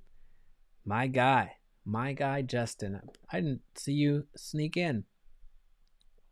If you want to have some YouTube chat, let me know, Justin. Just DM me, and we can have some chat about YouTube, because I think that'd be pretty cool. We're going for broke on this channel. So if you're at a place to chat, just let me know, Justin. We can do a little impromptu Q&A, 3 to 5 minutes, and give the people some goodness. So Justin is a fantastic broker out of Canada and just sells a lot of real estate. That man knows how to move, and he's got a media company too. So as we were talking about earlier, being a media company, he actually is. All right, audio library. Here's what I'll say about the audio. Be careful of where you use the audio that you use. You're not going to go wrong with any of the video, of any of the audio that you use here. You can use their free music. You can use sound effects. You can use, your favorited, but you can download all of these for you to use. So you see there's a ton that you can use, and you're going to be safe. So you can use this audio and put it on your YouTube channel. Now, the reason that this is important is because whenever you're talking about video and music and images, things that you do not own, you can run into copyright issues. So audio, that is very easily tracked by YouTube. So when you saw that screen of the copyright, you can receive a copyright from the users of the audio saying, hey, you don't have the rights to use this audio, and they could claim the entire video. So they can ask you to remove it from YouTube. They can ask, if you're monetizing it, the money actually goes to them. There's a lot of things that can happen. So just make sure that if you're using anybody's copyright, whether that's music, whether that's video, whether that's images, that you have the right to use it, that you have the right to make a video around it and upload it to YouTube. So just be mindful of that. Now, YouTube isn't the only place where you can go to get some audio. You can use other companies out there. So you can use royalty-free music, royalty-free video, royalty-free images. There's plenty of websites out there that you can get for free or get paid, but just do your research on that. Right now on this channel, actually, I bought a music from I won't say the company. I bought some music from this company where I thought that I was able to use it across all the videos, but according to them, I'm not able to. And I am fighting that right now, where in the last week I've gotten 2 copyright strikes on the videos. And anyway, so just be mindful of those of copyright. Be mindful that when you are using these third-party websites, that you have a license to use them across your entire channel, not just once, not just while you're licensed with them, but forever. So make sure that you read the fine print on that. Alrighty. So this is YouTube Studio. So I want to make sure that you have a full, any questions on the YouTube Studio front?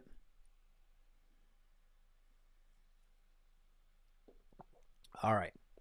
So now that we've gone through all of this, so remember, once you get your YouTube channel up and going, once you create it for the first time, get this done right the first time. Get your basic info, get your branding done, get your layout done. You don't have to have videos here to get your sections up and running. You can actually add the section and then the videos can come later. So that's something that you need to be mindful of. Now, something else that I want you to do right off the bat, because it feeds right into having your ducks in a row. We talked about getting your demographic information done, getting all the where you want to send traffic to, getting all that done ahead of time. Here's why I wanted you to do that, because once you create your YouTube channel, you need to go to your settings. And in your settings, there's such things as channel defaults that you can set up initially. So anybody, well, we'll go through it. So general currency, it's really not going to matter until you're doing live streams and getting actual money. That's when it's going to matter. But for all intents and purposes, it's going to be in your currency that you are physically in. So I'm in Texas, so that's of course the United States, US dollar. Channel. Here are the channel defaults. You have to do this. Please, please, please. If you have not done this before, go to your settings. Quick reminder how to get here. We'll start from when you log into your channel. Let's say this is my channel right now. Hey, look, I'm live. I can see myself. Go to YouTube channel. I'm sorry, YouTube Studio.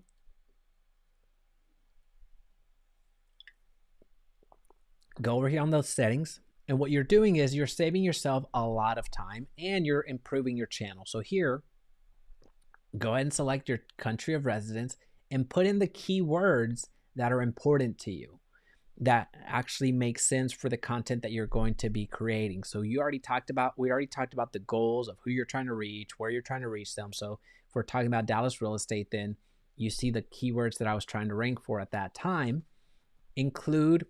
Don't do more than 20 keywords. At some point, it just becomes too much. But anywhere from 10 to 20 keywords is more than fine.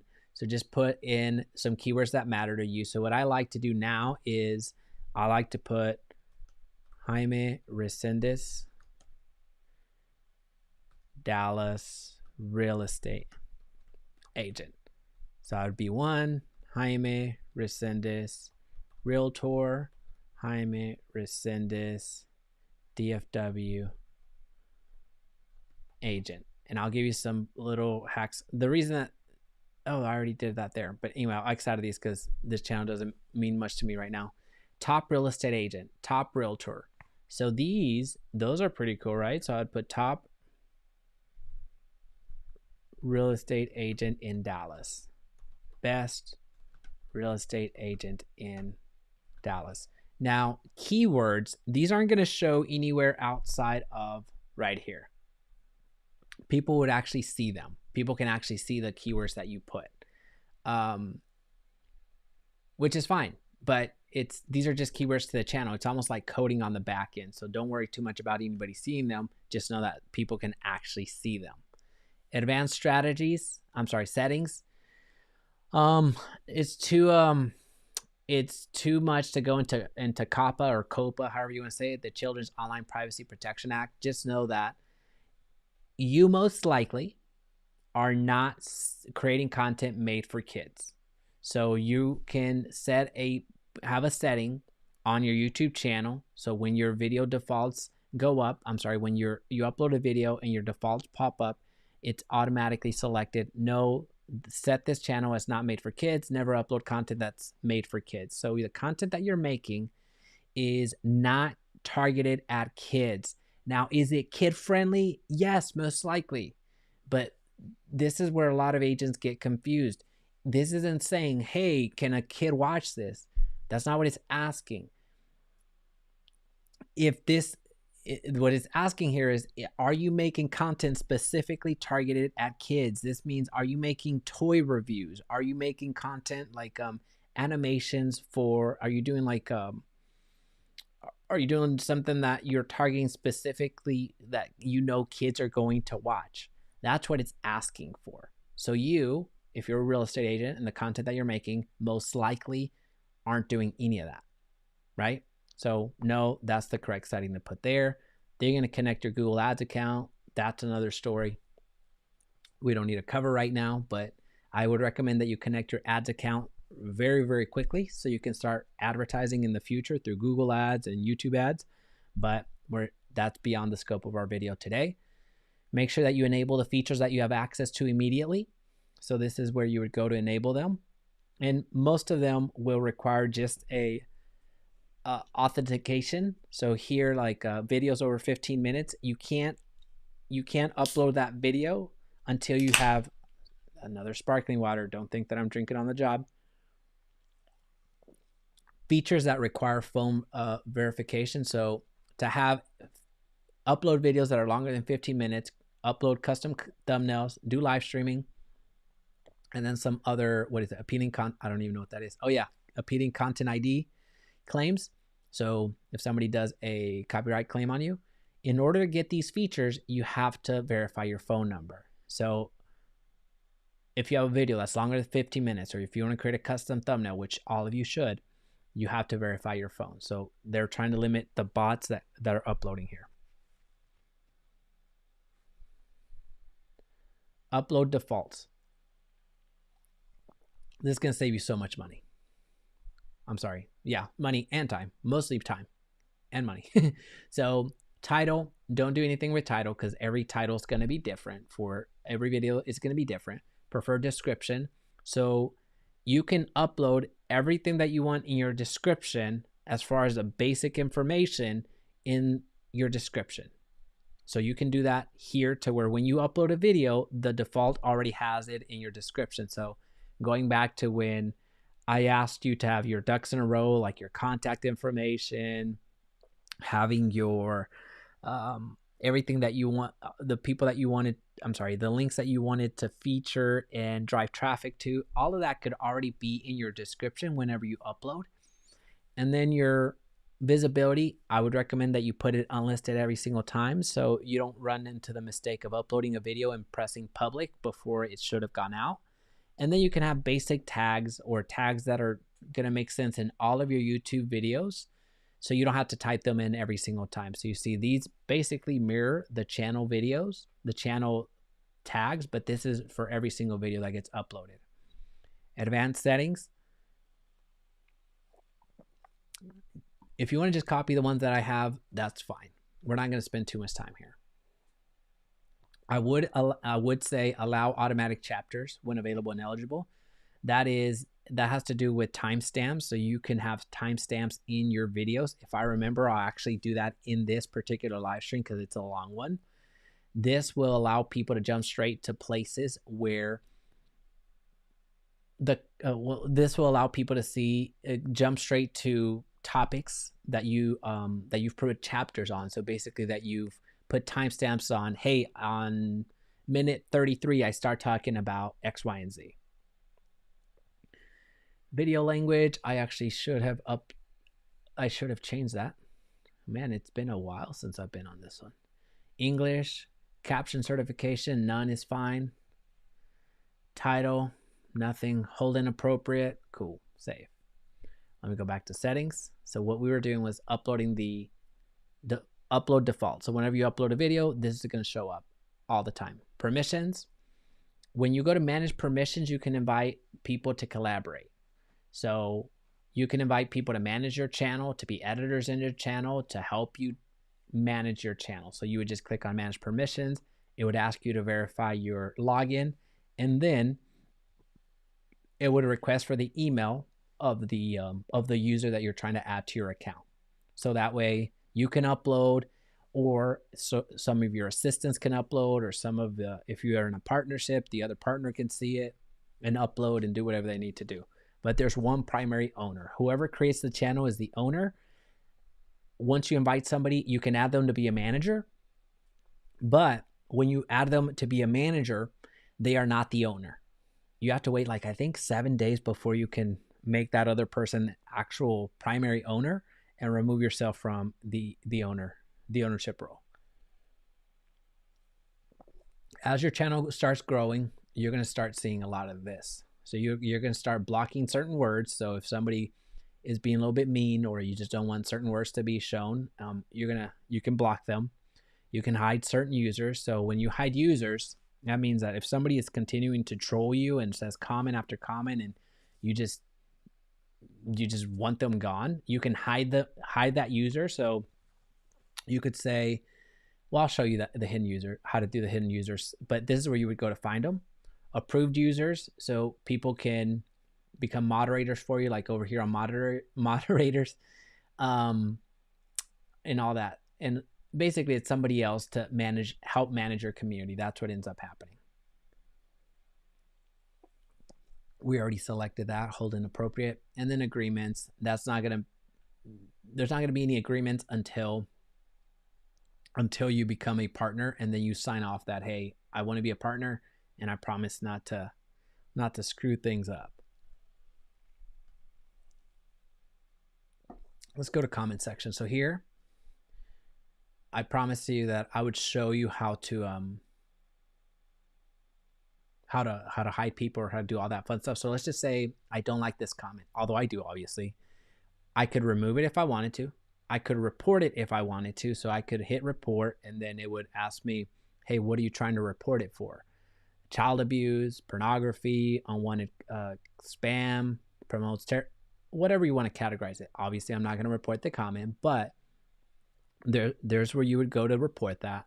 Hide user from channel. This is what I was talking about. If you hide a user from channel, what you're doing is Gabriel, let's just say I hide Gabriel. Gabriel could comment all day long. He could be the worst troll in the world, and he could comment and comment and comment, and he'll see it. And he's going to get frustrated because he's going to realize that although I see it, no one's liking, no one's commenting, nobody's replying to my comment. What Gabriel wouldn't know is that nobody else can see his comment, only himself. So that's how you hide users. That's what a hidden user does. So you can hide the user from the channel altogether. So whenever they comment, they can't see anything. I'm sorry, they can see their comment, but nobody else can see their comment. Always approve comments from this user.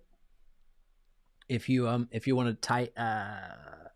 you want to put a little bit more restrictions on your comments, you can have that. Add this user as a comment moderator. So as you're doing live streams, this is very common, or as you invite people to help you moderate moderate all the comments or field all the comments, you can add somebody to the mix, and they have similar rights such as, or capabilities such as banning somebody or removing somebody from the chat.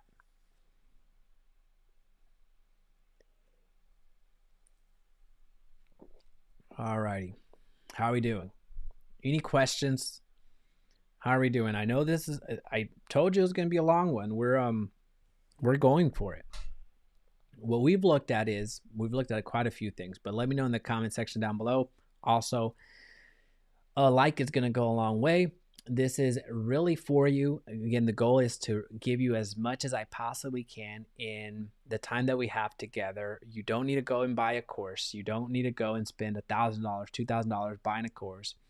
You don't even need to buy my course at this point, although I will link it down below, but you don't even need to do that. So just so you know what's going on.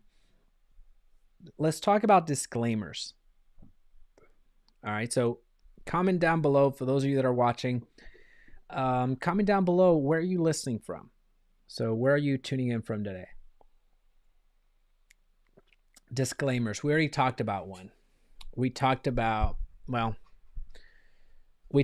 the whole naming your YouTube channel. We talked about how the National Association of Realtors will have a field day with you if you use their registered trademark, Realtor, the registered trademark of the word Realtor. That is a registered trademark, and they're going to have a field day with you if you don't use it appropriately. So make sure that you know the rules. And I have a video that I'll link it down below, and also just find it on my YouTube channel. I talk about it. So make sure that you know how to use the word realtor altogether, because again, it's very important. What's also very important is that you know your state regulations, you know your state board requirements. So as an example, in Texas, we are required to have the IABS, the Information About Brokerage Services. We need to have the Consumer Protection Notice out in display. So same way that you have that displayed in your email signature, or you should, as an example. If you don't have it on your email signature, shame on you, and just know that you need to update that. Same way that you have it there, you need to have it on your YouTube channel. You don't have to plaster it everywhere. You just have to have it available. And the best place to put it would be on that YouTube section that you saw, the YouTube About section. That's where you can do it. But most importantly here is know what you need to disclose, know where it needs to go. And if you have a question, just reach out to your board. I don't have all the information there, but I do know that agents get in trouble for that. So just be mindful of it. Also, as you start getting affiliates, as you start bringing on affiliates to your business, and affiliates, basically think of them like online marketers, online salespeople. So I could become an affiliate for Fiverr, as an example. I could say, hey, Fiverr, I want to be an affiliate for you, and they have an affiliate program. So anybody that uses my link to start using Fiverr, anything that they spend, I get a commission on. I don't know. I think Fiverr is actually a one and done model. I don't think it's a recurring revenue thing, but I have an affiliate with a real estate company, real estate school company, and they pay me a percentage off of every sale. So if people use my link and they click on that link and they end up purchasing the course to go through real estate school, then I get a portion of that. So disclose your affiliate relationship. Now, this is something that I like to do in the video itself. If I'm promoting a company, if I'm promoting something that I know I'm going to benefit from, one, it's ethically right that you should disclose that. Two, you also want to make sure that you disclose it, because the affiliates themselves, the part of your affiliate commitment to that company is they actually require you to disclose it. And then third, there's the legal component. So you don't want to get yourself into trouble. Disclose all the affiliates that you have. Something else when it comes to YouTube, specifically on YouTube, because you can be so tempted. Avoid making claims. Avoid making claims of you're going to make this amount of money. You're going to, if you take this medication, you're going to be healed from cancer. Avoid making claims. I know it sounds like common sense, but it can be it's a slippery slope on YouTube, because with YouTube, clickbait is out there, meaning when somebody, you can be very salacious with your thumbnails. You can be very salacious with your content. It's easy to kind of go down that path of making claims, and because you think that nobody's going to call you out on that. Well, only one person needs to call you out on that. And then it can ruin your channel. It can ruin your career. It can do this, that, or the other. So just avoid making claims. And that don't make sense. I mean, if you stand behind something, then yeah, of course, articulate whatever you need to articulate. But it's easy to make to go down that path of just being overselling to the point of going and getting yourself into trouble. McBrew, Wichita, Kansas, welcome. Appreciate you hopping on. Alrighty, so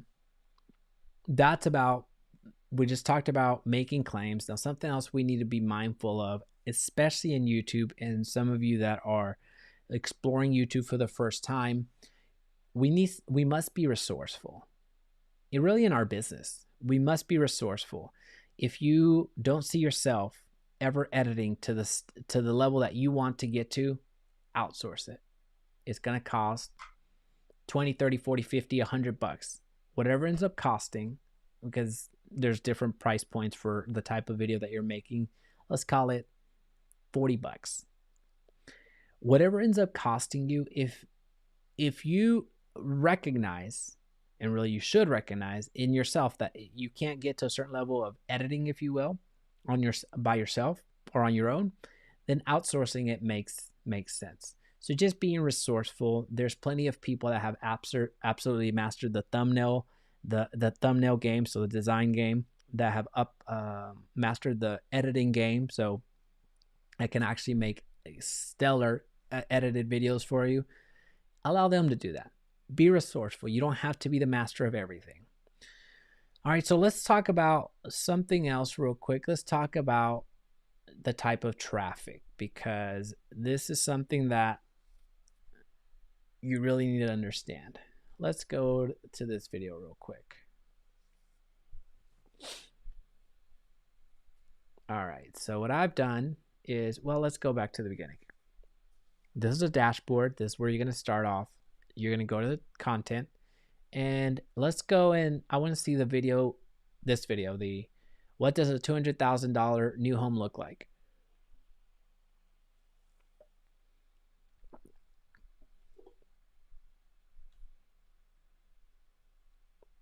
Candace is asking, will this be up to watch later? Great question, Candace. It will over on YouTube. So just search for my YouTube channel, Jaime Resendiz, and you'll see it. Great question. All right. So let's look at something real quick. Let's understand our audiences. And when I'm looking at audiences, I'm talking about more of where the audience is coming from, where I'm getting my views. This video right here, this video has about to hit 60,000 views since it was published. This video has had over 2,000 hours of watch time.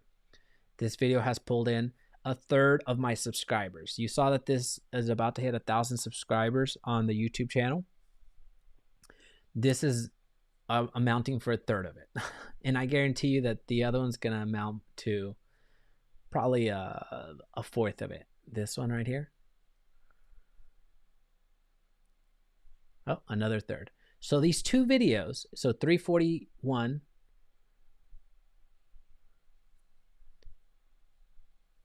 and 3, so 650, 660. 2/3 of my subscribers came from these two videos. How wild is that?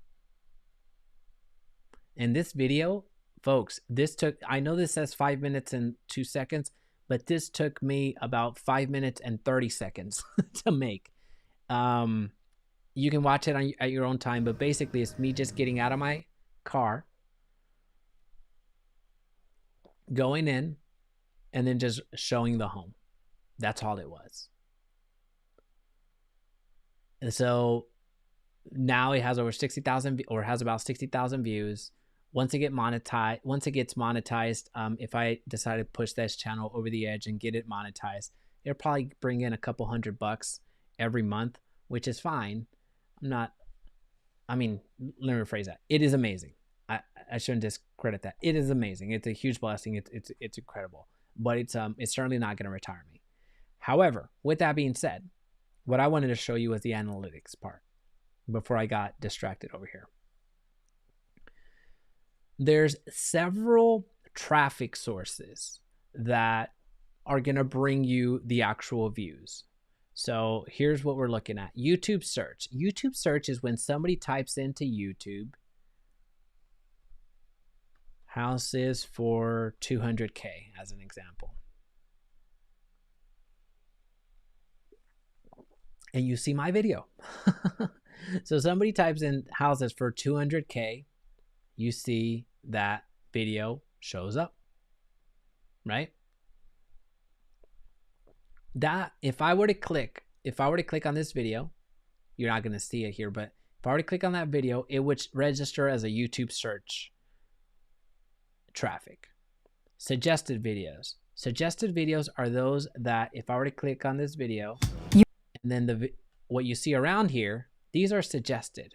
So if I were to click on this video as an example, that would be a suggested video. Or this one, or these are suggested videos. What comes up next? That's what we're looking at. browse feature. So whenever you log into YouTube, just in natural YouTube fashion, just type in YouTube, whatever shows up here, that's browse. And then others. So you're going to have WhatsApp is a registered traffic source. External is also, Google is also another traffic source. Let's break that. But the three primary traffic sources are going to be YouTube search, suggested videos, and browse features. Now, the holy grail of views, where you're going to get the most amount of views in terms of if your video gets that whole viral aspect, where you're going to get the most amount of views is going to be through suggested, because that means that regardless of the video that's being watched over here, it doesn't even have to be your video. There could be another video out here. Let's just say this one right here, this video right here. This video could be showing, and my video right now is it's because it's on the same account, so it wouldn't necessarily be showing. But these suggested videos over here, that's really the holy grail of traffic. You want to get a ton of that, because that means YouTube is promoting you. Browse feature is once somebody has seen your content previously and goes and logs into YouTube, and then they see you again, that's browse. Or if they on the browse side, or if somebody has been looking at $200,000 homes and then they log into YouTube and your video shows up there, that's browse, where YouTube knows that this person has a interest in $200,000 homes, or a new home as an example, and they're going to put your video up to the test. They're going to show it on their home screen with hopes that somebody would find it appealing to actually click on that video, appealing enough to actually click on that video and watch you. So that's why you need to have a strong thumbnail. That's why you need to have a strong presence when it comes to, well, that's why you need to know what you're doing, basically. And YouTube search is somebody would specifically need to search for that topic. This is going to get you the least amount of views, because here with search generally, in terms of, I know that this has 61% of the views. My views are coming from that. But if my video had been suggested, I would have gotten so much more views because of that suggestion, right? So that's where understanding the where your traffic is coming from is so important. At the end of the day, I am getting more YouTube search, more views from search, because I specifically target it that way. But if I was getting more suggested views, then my video would have a chance of being seen by more and more people. So that's why it's important to understand the YouTube algorithm. The more that you appease it, the more that you're going to have success with it. And then looking at key moments, we'll look at this for a quick second. One of the questions that comes up is, well, how long should my videos make? At the end of the day, how long should I make my videos? At the end of the day, your video should be as long as is required to make your point. With that being said, if you look here, key moments for audience retention.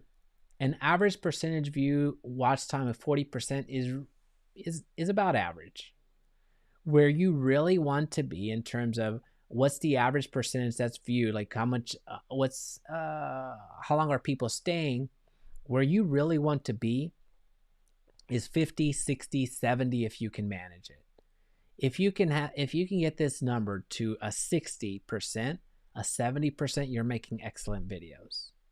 So that means that if I scroll through here, by mark 30 seconds in, I've dropped 27% of my audience, which is about right. So, and then as the video goes on, more and more people lose interest to the point where only 14% made it out alive. So let's see if there's a better representation. So this video is going to be painful, but I'm gonna have to click on it. 41%. I had 78% people actually stayed with me for the first 30 seconds, and then I started losing people to only 12% end up watching the rest of my video. So what I'm trying to illustrate here is, let's see if this one's any better.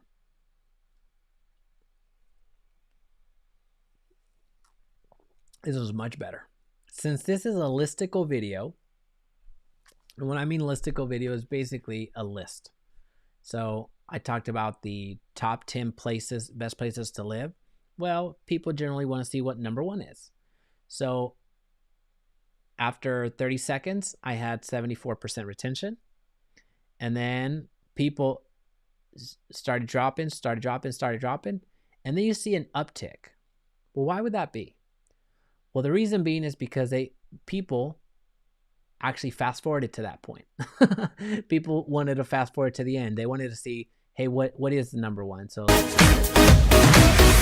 number 2. So they came back for number 2. And then here. Oh, so it's not Pell. Okay, I'm bouncing. So then they leave. And that's where looking at this data is so important for you. This is going to allow you to see. So that's why you see a 65% retention, which is high. In some videos, I have very, very, very, very low, like 20, 10%. And that let me know that, hey, the video is way too long, or, hey, I didn't tell a compelling story enough, or, hey, maybe I need to change the title because the moment that I started the video, the views plummeted. Let me see if I can find one.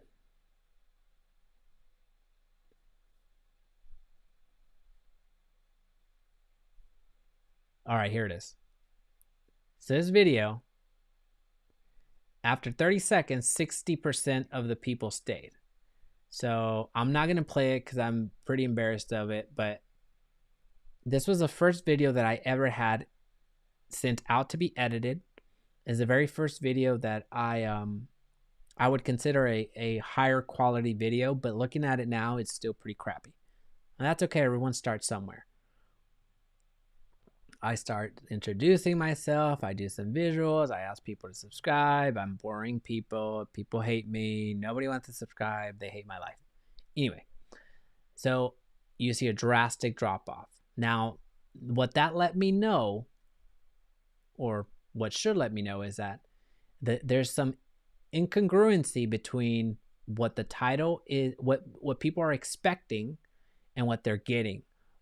So that's one. So I would need to look at the title. Number 2, I would need to look at, what am I saying? What am I saying that, where's that disconnect? What are people expecting? And then number 3 is, well, let's back up. We talked about the title and then what they're expecting. We talked about the thumbnail and all that fun stuff. But what this also lets me know is that I now have an opportunity to make a better video, because there's something here that just did not resonate because I lost half of my audience. And then only 15% ended up watching it all the way through at the end of the day. So to answer your question, if you see that your average percentage viewed is so low, look at your title, look at your thumbnail. Is there some incongruency there of what people are expecting? Look at what you're saying. If you're spending 30 seconds talking about nothing or just talking about yourself and not giving people a win, then you're losing your audience. So there's a lot of things that you can do to better your videos. All right. So let's talk about any questions as we continue going. Please feel free to drop any questions down below. Let's talk about equipment for a quick second, because I promised I would. Remember, your phone is a great starting point. Your phone is a great place to start and make a lot of your video. A lot of my videos came from the phone.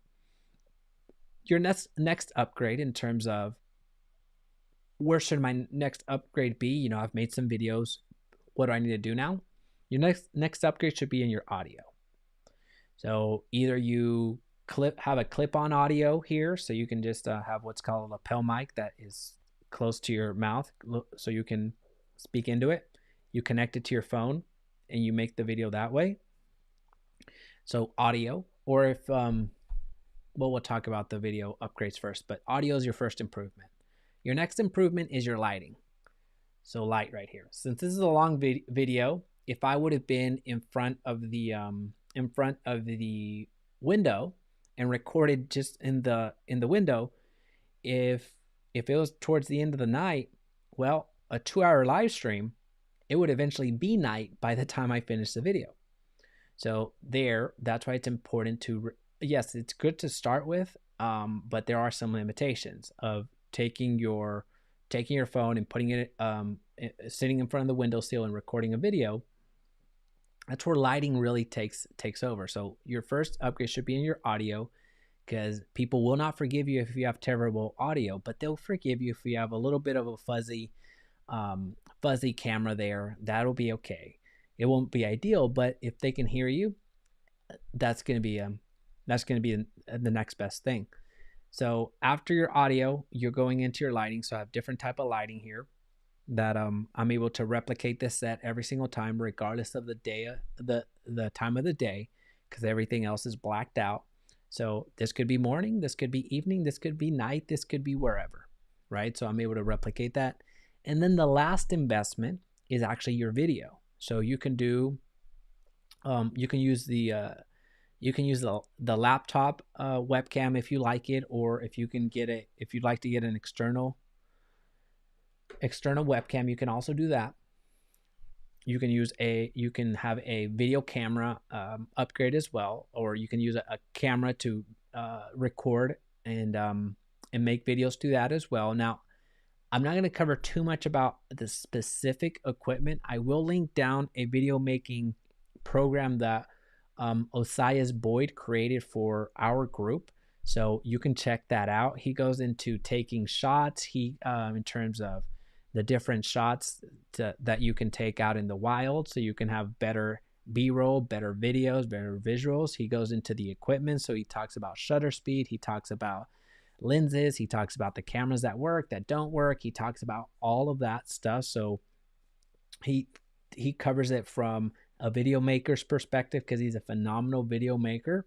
And then he also covers it from an editing perspective. So he'll walk you through what you need to get started in making videos. He'll talk about how to actually make the videos themselves. So he actually goes out on location and shows you how to take these shots. And then he also edits the video. So he shows you how to actually do the editing. So that's not something we're going to cover here. One, because I'm not that strong at it, to be candid with you, in terms of I don't know much about cameras. In fact, I would argue I don't know anything about cameras. And I'm not that good of an editor. That's why I have my editing team do it for me. And on top of that, the way that I'm live streaming is through a software called Ecamm, which is connected to Restream, where Ecamm is what I'm using to pull my camera in. I'm using it to pull in my audio. So you have this audio connected over here to this cloud lifter, to my Focusrite, all that stuff. So what I'm saying is I'm pulling a lot of things through my computer. So if I try to record and then upload it so I can edit in front of you, it probably burst into flames. So it's making some weird noises right now because of the length of the video. But I just want to make sure that you kind of had a resource that you can actually count on to better your videos. Right? Okay, so now we want to talk about the actual recording process. So the actual recording process is one that, let's get to the right screen here, that we have the video making itself, so the actual workflow. Let me replace this real quick with the acronym we're going to use. BossRed. This is how, if you use this workflow, you're not going to fall behind in your video making ever. If you use this workflow, it's the exact same workflow that I used when I did 2 years of daily YouTube videos. We'll go through it very briefly. BossRed, it stands for brainstorm, optimize, script, record, edit, and distribute. Write this down. boss read: brainstorm, optimize, script, record, edit, and distribute. If you can remember that acronym, let me know in the comments section if you need me to repeat that again. But if you go through this acronym and you have your entire workflow based off of it, you're not going to fall behind a day in your life. You're going to be able to make your videos so much faster. Sorry, this is giving me a little bit of trouble. Let's go into it. Brainstorm. And this is the exact workflow that Hollywood does. This is the exact workflow that every video maker does. This is the exact workflow that if you've done video before, you've actually gone through this. You just haven't called it this. So brainstorm, optimize, script, record, edit, and distribute. Brainstorm. In this phase, in this stage, you're thinking up of ideas. What do I want to record? Right? So you're going to take a couple of minutes and come up with all these ideas. I want to record about the option period, the homestead exemption, the X, Y, and Z, the video about whatever. You're just brainstorming. That's what's happening in the B. Then you move it over to O. So you take all these ideas. Let's just say you took 5 minutes. You came up with 10 ideas. You're going to bring all those 10 ideas over to the optimize stage. In the optimize stage, you're going to look at 3 things. 1, is there demand for this video? Meaning, is there traffic? Right? So you're going to get all these 10 ideas together, and then you're going to move them over to the optimize stage. And you're going to look at, is there traffic? Is there demand here? You're going to use things like keywords everywhere. You're going to go to YouTube and search to see if anybody else has made a video about it, to see and the views that they're getting. You're going to go to Google Trends. You're going to go to TubeBuddy. You're going to go to vidIQ. These are all extensions that allow you to see the traffic, the amount of traffic, the amount of demand that there is for that video or that topic that you're trying to cover. So remember, we're in the optimize stage. We're answering for traffic. We're also answering for the title. What does my title need to be? Right? So what does the title need to say? You're coming up with the title. If you're talking about the homestead exemption, then what is homestead exemption? That might be the title that you go with. And then the third thing that you're going to answer for is your thumbnail. So you're going to think, what does my thumbnail need to look like? You saw all those various thumbnails, which is basically the billboard for your video. What does my thumbnail need to look like that's going to bring in the clicks? So I actually did those in reverse. The traffic is right. So you need to answer for traffic. Is there enough demand? The second thing you're going to look at is the thumbnail. So can I visualize this thumbnail? What will actually create intrigue to where people can actually find it? And then 3 is the title. What can I title it so it helps in the search? So when people are searching for content, mine shows up. That's where it goes. That's why understanding the traffic sources is important. But also, will it help me? Will my title work with my thumbnail? So whenever somebody clicks on it, there's not that drastic drop off in the retention like you saw in some of the videos that I just shared with you. So brainstorm. You're brainstorming ideas. So those 10 videos come over to optimize. In the optimize stage, you're gonna kill a lot of ideas there. You should not, all the 10 that come into your optimize should not all go over to the next stage, because in the optimize stage, that's where you go, and that's where bad ideas go to die. That's where bad videos go to die. So that's going to be your filter. Once let's just say of those 10 videos, only 3 of them are actually have the traffic. You can visualize the thumbnail and you can actually make a creative title out of it in order to move it to the next stage, which is scripting. Remember, boss read, brainstorm, optimize, script, record, edit, and distribute. In the S, so when you're scripting, you can write everything down if you want, word for word, or you could do a bullet point method where you might have already caught on to me on the screen that I have here. Is I use a bullet point method. So if I show you the screen, I have what I'm going to cover already. So I already know what I'm going to say. I just need a few visual cues of, hey, what do I need to bring up next? Right? That's the scripting. The record. So recording is when you actually record, you get in front of the camera. So you can script everything word by word, or you can do those bullet points. So if you're doing word by word, you can use a teleprompter, which, let's see if I can show you what the teleprompter looks like. So you have me over here. And what you're seeing right there, this is the teleprompter.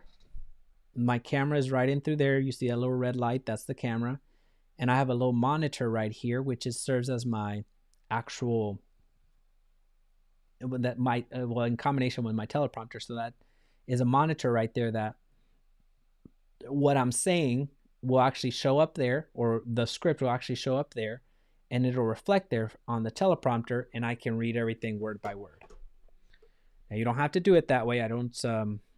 There's different ways that you can make it work, but for all intents and purposes, that's how I'm doing it.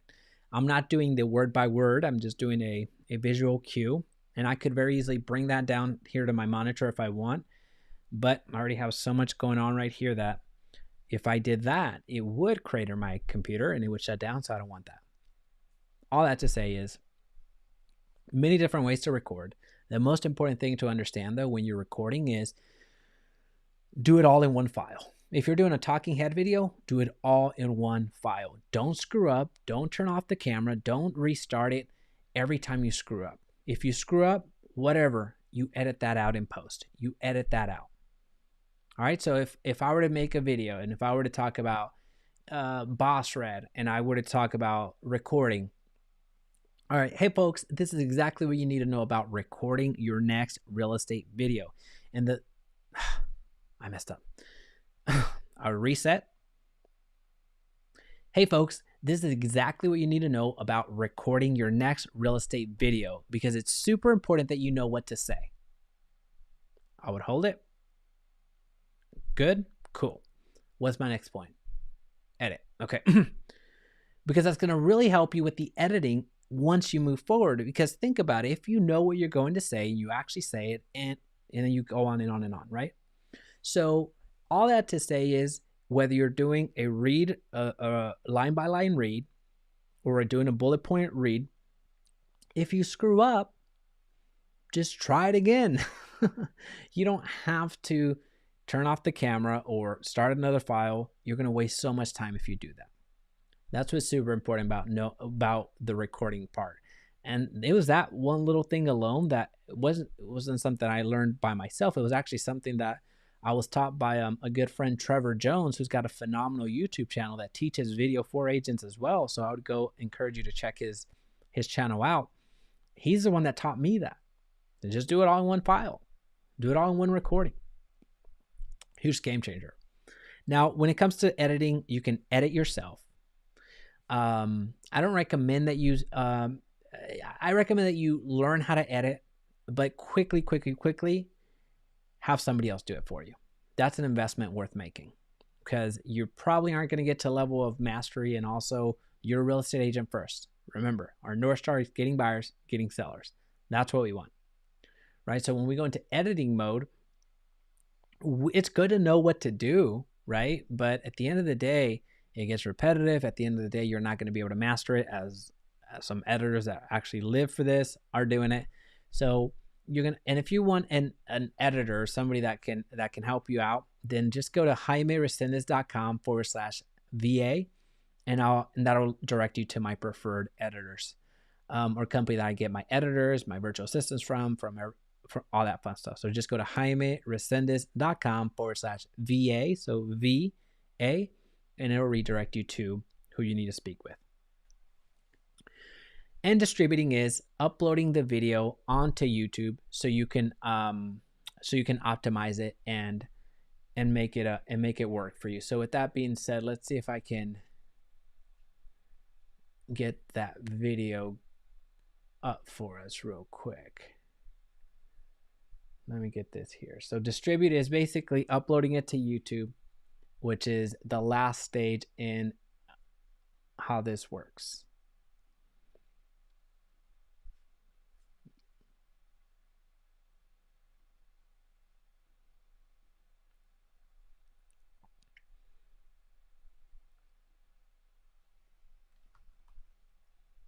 All right.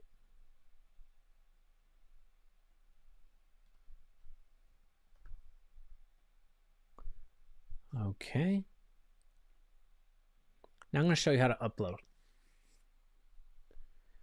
And if you have any questions, please feel free to drop them down below. Let's go to create. We're going to go to upload. Go over here. Oops. Here we go. All right. So hopefully you saw that. So you can go to upload videos right here. You're going to take your file and drop it in there. And remember those presets that we did earlier, like that, how the description would show up? You see the description show up there. You see that this is automatically no, not made for kids. And then you're going to see the tags that we already assigned, right? So if you had not done those presets, you would have to copy and paste your description again, or worse, write it all if you're writing everything else from scratch. And that's going to be a waste of time, but that's why you have these upload defaults, so you can save time moving forward. So here you have the video file, so you can call it whatever you want. And I encourage that you actually label the file before you actually upload it, but we're going to say video realist home tour. I don't remember what this is, but home tour. Oh, okay, it is a home tour. I'm just going to call it home tour now. I'm not going to worry too much about the title. But we would call it something that makes sense, that people would actually search for, that it would give people a sense of what to actually expect. New home tour. And I would put, I don't know where this is at, Dallas, Texas as an example. Or go Dallas, Texas, new home tour. All right. I would put in the description. So here I have a list of homes under or in between this price range, and that's a safe search through my KV Core. I don't know if it works or not still, but that's there. I would upload a custom thumbnail. So as a quick reminder, get somebody to do your thumbnails. Now, if you want a list of all the vendors and everybody else and check out how everything works, and I'll link the vendor list down below so you can check them out. But you would need to upload a custom thumbnail. You absolutely must have a custom thumbnail so it actually gets viewed. You want a high click-through rate. If you get one of these defaults, it's just not going to perform as well. So make sure that you upload a custom thumbnail. All you have to do is click on that and then upload the thumbnail. And that little pinwheel lets me know that this computer is struggling. So I'll kind of move right along. Playlist. So you're going to select it on a playlist. So this is where you can create a new playlist if you don't have one that already makes sense. But remember the difference between public, private, and unlisted. So this is what I was talking about. If you make this video unlisted and the thumbnail and the playlist that you put it in is public, then people can actually view it. Since we already talked about this while we were doing the setup, we're not going to worry about it. Here you would add some additional thumbnails tags that make sense to the video. So if this was new construction tour, you'd put new homes, new construction, new home construction, new homes in Dallas, and put some relevant tags. You don't have to use all 500, but you can if you want. The rest you've already done in the pre-upload. The rest you've already done as well, so you don't have to worry too much about that at all. But as far as getting your stuff together, as we talked about earlier, this is why it's so important that you have your hyperlinks ready to go. That's important that you have your contact information, that you have your disclosures, and everything that we've talked about. This is where it all comes together. Now, if you went to rev.com and have your own subtitles, you can add them there. In screens are things that you can add at the last 20 seconds of the video. So as I play this, I could add a video. I could add a specific video from the channel, and I could also ask people to subscribe, or I could ask people to go to a certain playlist, or I could advertise another channel or my channel if I want. So you see there, I have a video that I selected up there, and then inviting people to subscribe. So this is the last 20 seconds of the video. This is what shows up. So as you play it, my little subscribe little head shows up, which already shows up back there. Oh, that's actually perfect placement. and then boom, the video, right? So you would just save it. All right, and now we're gonna go to cards. Cards are what you, if you point to a certain place on the video, like let's just say, and click up here if you want to check out this video, this is where you would do it. So you can do a card if you want. So a specific video if you want. You can advertise it. You can even make it a custom message. So this will automatically pull the title of the video. But if you wanted to create a different message, you can type it in here. Different custom message.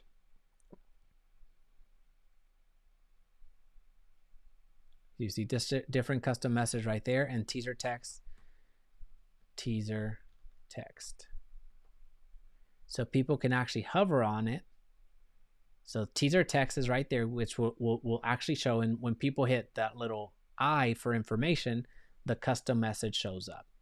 And you can do that throughout the video. Now, I strongly encourage you not to include this at the front of the video, because you don't want people clicking off of your video early on.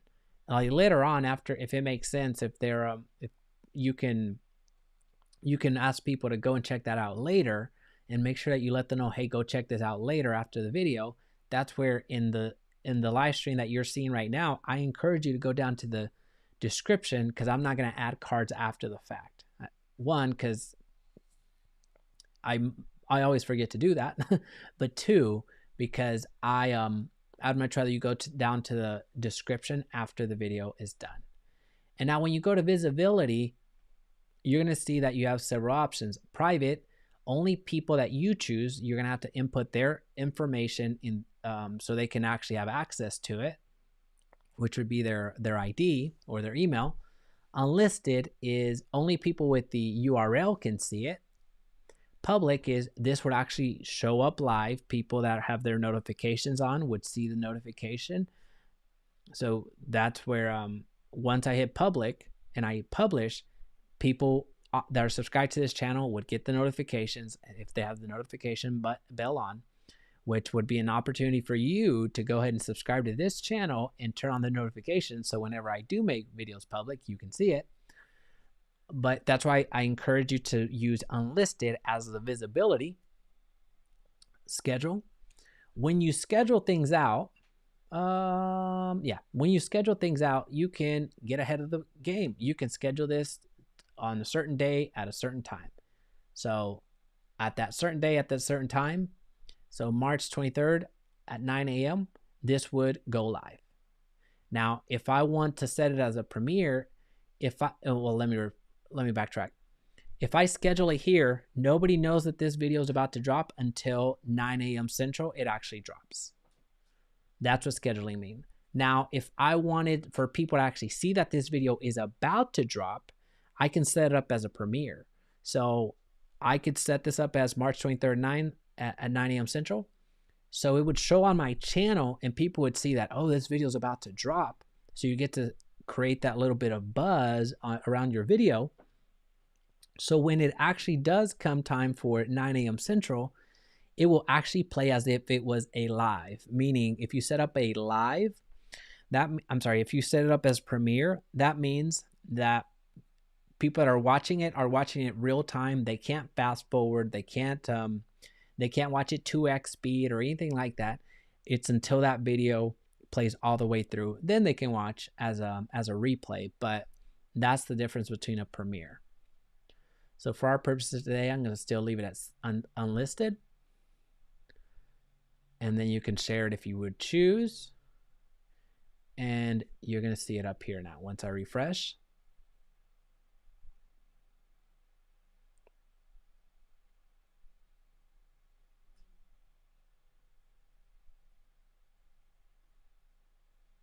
Did I upload it? Oh, you know what? I put views. Here we go. There it is. All right. So is that making sense? Let me know if that makes sense. If you have any questions on that, happy to address. Just want to make sure that you know how that works. Now, one thing that I really want you to make note of, you saw it kind of in the video already or in the upload, have an offer. that my particular offer was a list of homes with between a certain price. Have a reason for somebody to fill out their information and give you their contact information. That's super important, especially starting out. So in the description, put a list of homes under $500,000 or something that makes sense for your market. A calculator to calculate your monthly costs. A calculator to let you know if you should refinance. A quick the 5 upgrades that will actually increase the home of your value, the value of your home guaranteed. Making something of value, a reason for somebody to give you their contact information, regardless if they're looking to buy, regardless if they're looking to sell. That's the trick to YouTube.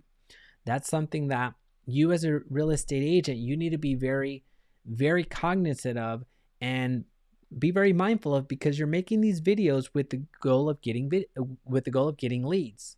So just the one thing I want you to really understand is the closer, let me rephrase that. The one thing that I want you to understand is people that are watching your content, by them watching your content, they're self-identifying as a lead, and that they have a need. So if somebody is watching my content, such as the Homestead exemption, well, they have the need of learning what the Homestead exemption is, or should they file it, or how do I actually file it? Well, here's the thing. People that are watching the Homestead exemption, they probably already bought the house. So I missed them in this first go around. I fully acknowledge that. I know that. But I know I'm going to get views from people that are in need of learning what the Homestead exemption is. So I hit them after the fact.